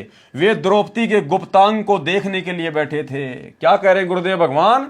वे द्रौपदी के गुप्तांग को देखने के लिए बैठे हुए थे, उसके अंगों को देखने के लिए। उनके मन में दोष था, यह स्पष्ट है। और वहां क्या रीछ नचाया जा रहा था? यही कारण था कि तीनों, द्रोणाचार्य, भीष्म पितामह और कर्ण, बाणों से छलनी किए गए। अंत में क्या दुर्गति हुई उनकी? बाणों से छलनी किए गए। उन्होंने सत्य का साथ नहीं दिया, उनके मन में दोष था, उन्होंने झूठों का साथ दिया। ये जितने भी स्टेट कोऑर्डिनेटर हैं, जितने भी बड़े बड़े सेवादार हैं, इन सब के मन में दोष है, स्वार्थ है, लालच है। काल प्रेरणा से इन्होंने कभी भी साथ संगत वालों का सत्य आधार से पक्ष नहीं लिया। और ये सतलोक आश्रम मैनेजमेंट हरियाणा वालों का, गुरुदेव के परिवार वालों का मलिन अन्न खाकर इन सब की बुद्धि भीष्म पितामह, द्रोणाचार्य और कर्ण की तरह गंदी हो चुकी है। यही कारण था कि तीनों, द्रोणाचार्य, भीष्म तथा कर्ण, बाणों से छलनी किए गए थे। क्योंकि भाई और बहनों, ये उनका स्वतंत्र कर्म था, ये उन तीनों का स्वतंत्र कर्म था। वो चाहते तो हिम्मत करके उस बहन को निर्वस्त्र होने से बचा भी सकते थे, और परमात्मा के अजाब से वो बच जाते, कहर से वो बच जाते, लेकिन उन्होंने अपने स्वतंत्र कर्म का दुरुपयोग किया। ठीक इसी प्रकार ये स्टेट कोऑर्डिनेटर और बड़े बड़े सेवादार, इन्होंने भी अपने स्वतंत्र कर्मों का दुरुपयोग किया। जबकि पवन दास के वीडियो ये लोग सबसे पहले देखते हैं, सब देखते हैं, उसके बाद ही तो ये संगत को भ्रमित करते हैं कि उसके वीडियो मत देखो। क्योंकि इनको पता है कि अगर पवन दास के वीडियो किसी ने देख लिए, भाई सच्चाई से परिचित हो जाएगा, हमारे अज्ञान और पाखंड का उनको पता चल जाएगा। फिर आश्रम में कौन आएगा, ज्योति पाठ का पैसा कौन देगा, हमारा धंधा कैसे चलेगा।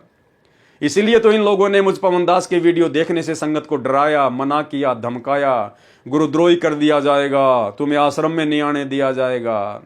अरे परमात्मा कहते हैं, कहे कबीर सोए जन मेरा, जो नीर खीर का करे ने बेरा। गुरुदेव तो कहते हैं कि मेरे भक्ति मार्ग में मेरा भगत तो वो है कि जो दोनों तरफ की बातों को देखे, सोचे, समझे और फिर मेरे ज्ञान आधार से निर्णय करे क्या सही और क्या गलत है। खुद हमारे सतगुरुदेव भगवान ने नकली संतों के सत्संग दिखा दिखा के, इनके कैसेट दिखा दिखा के, इनके सत्संग दिखा दिखा के, इनके पुस्तकें दिखा दिखा के आप और हमारे को भक्ति मार्ग पर सत्य से परिचित कराया है। अगर हम खाली अपने गुरुदेव का देखते रहते और दूसरे पंथों के अज्ञान को ना देखते तो हम कभी भी इतने दृढ़ नहीं होते। लेकिन गुरुदेव ने दोनों तरफ की बातें दिखाई है। एक असली जज वही होता है जो दोनों तरफ की बातें सुन के उसके बाद में फैसला लेता है। लेकिन यहां तो संगत को दूसरे पक्ष, साथ संगत वालों के वीडियो देखने के लिए डराया जा रहा है, धमकाया जा रहा है। अरे क्या संत रामपाल जी भगवान का ज्ञान इतना कमजोर है तुम लोगों की दृष्टि में? अगर पवन दास के वीडियो देख लेंगे तो भक्ति से दूर हो जाएंगे। अरे भैया, इतना ज्ञान कमजोर नहीं है पूज्य गुरुदेव भगवान का। ये तो तत्व ज्ञान है। और ज्ञान सब ज्ञान अड़ी, कबीर ज्ञान सो ज्ञान, जैसे घोड़ा तोप का करता चले मैदान। लेकिन तुमको चिंता तुम्हारे धार्मिक धंधे की कि पवन दास के यदि सत्य वीडियो किसी ने देख लिए तो भगत तो फिर इन आश्रमों की तरफ मुंह करके भी नहीं सोएगा। लेकिन भाई कब तक निभेगी, कब तक निभेगी? ज्यादा दिन नहीं है। यही कारण था कि तीनों, द्रोणाचार्य, भीष्म तथा कर्ण, बाणों से छलनी किए गए थे। ये उनको उसी जन्म के कर्म का पाप फल था। ये उन तीनों को उसी जन्म के स्वतंत्र कर्म का परिणाम भोगना पड़ा। उनको दुर्योधन को रोकना चाहिए था, यदि नहीं तो सभा छोड़कर चला जाना चाहिए था। इसी प्रकार इन स्टेट कोऑर्डिनेटरों को, बड़े बड़े सेवादारों को जो इन आश्रमों में रहते हैं, इनको मैनेजमेंट वालों को रोकना चाहिए था, गुरुदेव के परिवार वालों को समझाना चाहिए था कि नालायको वो क्या गलत कर रहा है। अरे वो बेचारा तुम्हारे तो बाप के गुण गा रहा है, तुम्हारे तो गुरु का गुण गा रहा है, और वो कर क्या रहा है, कौन सा वो आसाराम की बातें बता रहा है। और फिर भी यदि वो नहीं मानते तो ठोकर मार देनी चाहिए थी ऐसे स्टेट कोऑर्डिनेटर के जो है पद को, ऐसे स्टेट कोऑर्डिनेटर के पद को ठोकर मार देनी चाहिए थी कि थूकता हूं तेरे स्टेट कोऑर्डिनेटर के पद पे, पकड़। भक्ति करने के लिए आए हैं, गुलामी और चापलूसी के लिए नहीं आए। गुरुजी पार करेंगे, तुम पार नहीं करोगे। हम तो सत्य के साथी हैं, और सत्य चाहे तुम्हारे साथ में हो चाहे साथ संगति में हो, हम तो भाई सत्य के साथी हैं, क्योंकि हमारा पिता सत्संगी है। जब हमारा बाप सत्य का साथी है तो हम तुम जैसे झूठों का साथ क्यों दें। लेकिन इन्होंने तो उल्टा उनके कुकर्मों में बढ़ चढ़ के सहयोग किया, बढ़ चढ़ के सहयोग किया, और वर्तमान में भी कर रहे हैं, और बेचारी भोली भाली संगत के तेजी से कर्म फुड़वा रहे हैं। यदि नहीं तो सभा छोड़कर चला जाना चाहिए था, तब वे पाप के भागी नहीं बनते। और आगे क्या बताया गुरुदेव ने, जो अधिकारी है और अपने कर्तव्य से गिरता है वह महापाप का भागी होता है। ये जितने भी स्टेट कोऑर्डिनेटर हैं ये सब एक प्रकार से अधिकारी हैं, पूरे स्टेट की संगत इनके पीछे लगी हुई है। नादानी में इनके एक आदेश की प्रतीक्षा में चाहे संगत से कुछ भी कुकर्म करवा लो, तो ये लोग अधिकारी हैं वर्तमान में। और अधिकारी व्यक्ति यदि इस प्रकार से अपने अधिकार का दुरुपयोग करता है तो गुरुदेव कहते हैं महापाप का भागी होता है, वह महापाप का भागी होता है। द्रौपदी ने देखा कि सांसारिक सहारा तो नकली निकला, तब सबकी आशा त्याग कर परमात्मा की आशा लगाई। तो परमेश्वर ने, कौन से परमेश्वर ने? सतगुरु रामपाल जी परमेश्वर ने, इस कबीर भगवान ने। तो परमेश्वर ने उस अंधे महात्मा को दिए चीर के लीर टुकड़े के प्रतिफल में, और साधु के आशीर्वाद के प्रताप से द्रौपदी का चीर अनंत कर दिया। दुशासन में 100 हाथियों जितनी शक्ति थी, द्रौपदी तो उसके सामने कमल की फूल थी। दुशासन का पसीना छूट गया, साड़ी को खींचते खींचते थक गया, साड़ी का ढेर लग गया, परंतु अंत नहीं आया। तब द्रौपदी को श्री कृष्ण जी ने बाद में बताया कि यह तो तेरा चीर बड़ा है ना, ये उस अंधे महात्मा को दिए कपड़े का फल है जो तूने विवाह से पहले दरिया में स्नान करते समय दिया था। एक चीर के कारण मेरा बढ़ गया चीर अपार। चीर यानी वो कपड़े का टुकड़ा। द्रौपदी ने फिर क्या कहा कि एक चीर के कारण मेरे बढ़ गए चीर अपार, जो मैं पहले जानती तो देती सब कुछ वार। अगर मुझे पहले पता होता कि ये अंधा महात्मा इतनी बड़ी शक्ति है और इसको दिया गया दान आगे चलकर इतना बड़ा लाभ देगा, तो द्रौपदी कहती है साड़ी क्या, मैं तो अपना सब कुछ वार देती, धन दौलत वगैरह सब कुछ। तो भाई और बहनों, द्रौपदी को तो बहुत लेट जाकर इस बात का पता चला, बाद में उसके हाथ से मौका छूट गया। लेकिन आप और हमारे सामने तो वर्तमान में वही महात्मा जिसने अंधे महात्मा का रोल किया, वही कबीर परमात्मा सतगुरु रामपाल जी वर्तमान में हमारे समक्ष प्रकट हैं। द्रौपदी के हाथ में तो बाद में मौका नहीं रहा, लेकिन आज आप और हमारे पास में तो मौका है। लेकिन ये मौके का फायदा हमने बहुत सोच समझ के उठाना है। वर्तमान में काल इसका दुरुपयोग करवा रहा है। गुरु भगवान बैठा जेल में और काल बाहर इनको पात्रों को ज्योति पाठ और दान का पैसा जो है दिलवा रहा है, और ये भक्तों के कर्म फोड़ रहे हैं सारे उल्टे काम करके। आप लोगों से कुछ भी नहीं छुपा हुआ है। तो अपने गुरुदेव भगवान को साक्षात जो दान दिया जाता है, या गुरुदेव के मुख कमल से सुनकर आमने सामने जो दान दिया जाता है, वो होता है सुपात्र को दिया हुआ दान। वो दान फिर इतना काम करता है कि एक लीर के कारण मेरे हो गए चीर अपार, और जो मुझे पहले पता होता मैं देती सब कुछ वार। तो कुछ भी वारो भक्ति मार्ग में, ज्ञान को आधार बनाकर सुपात्र के ऊपर वारो। अपने गुरुदेव भगवान के आने के बाद में इनके चरणों में अपना सब कुछ जो चाहो न्योछावर कर देना, लेकिन इनकी गैर हाजिरी में काल प्रेरणा से नादानी मत करना। कुपात्रों को, इनके परिवार को ज्योति पाठ और दान का पैसा मत देना। उनके कुक्रम भी आप लोगों के सामने हैं, सामने। एक चीर के कारण बढ़ गए चीर अपार, जो मैं पहले जानती तो देती सर्वस्वार, न्योछावर कर देती। ये कर्म फल द्रौपदी को उसी जन्म के कर्म का फल मिला। ये द्रौपदी का स्वतंत्र कर्म था जो उसने उसी जन्म में किया, और उसका शुभ परिणाम भी उसको उसी जन्म में मिल गया। परमात्मा ने उसको निर्वस्त्र होने से बचाया। यह एक आद विशेष आत्मा के साथ ही होता है। कर्म फल को समझने के लिए उपरोक्त उल्लेख पर्याप्त है। गुरुदेव कह रहे बहुत कुछ समझा दिया, समझदार को संकेत काफी होता है। आप और हम कोई आम व्यक्ति नहीं है, आम प्राणी नहीं है। गुरुदेव ने हमें 30 साल से भक्ति मार्ग में, तत्व ज्ञान में रंग दिया। अब हमने संकेतों को समझ लेना चाहिए। अब परमेश्वर को हम इतना दुखी ना करें। अब हमें परमेश्वर के संकेत समझ में आ जाने चाहिए। शब्द सैन सतगुरु की पहचान है, वो पावे अटल सुहाग रे। प्रश्न, क्या प्रारब्ध कर्म जो भाग्य में लिखा है बदला जा सकता है? यानी काल ने जो हमारे भाग्य में लिख दिया, जो 75% पाप और पुण्य का रेशियो निकाल के जो जीव को भोगना ही होता है, तो सवाल करता कह रहा है कि क्या वो प्रारब्ध कर्म जो भाग्य में लिखा है उसको बदला जा सकता है? उत्तर दिया गुरुदेव ने, जब पूर्ण संत जो परमेश्वर कबीर जी स्वयं या उनका कृपा पात्र संत मिल जाता है। अब यहां पर उनका कृपा पात्र संत लिखना गुरुदेव भगवान के लिए वर्तमान में थोड़ी सी मजबूरी है, क्योंकि डायरेक्ट उनको कोई परमात्मा नहीं मान सकता, इसलिए ये अपने आप को छुपाते हैं। अपने आप को पूर्ण परमात्मा का संत कहकर अपने आप को छुपाते हैं, जबकि ये स्वयं ही पूर्ण परमात्मा है।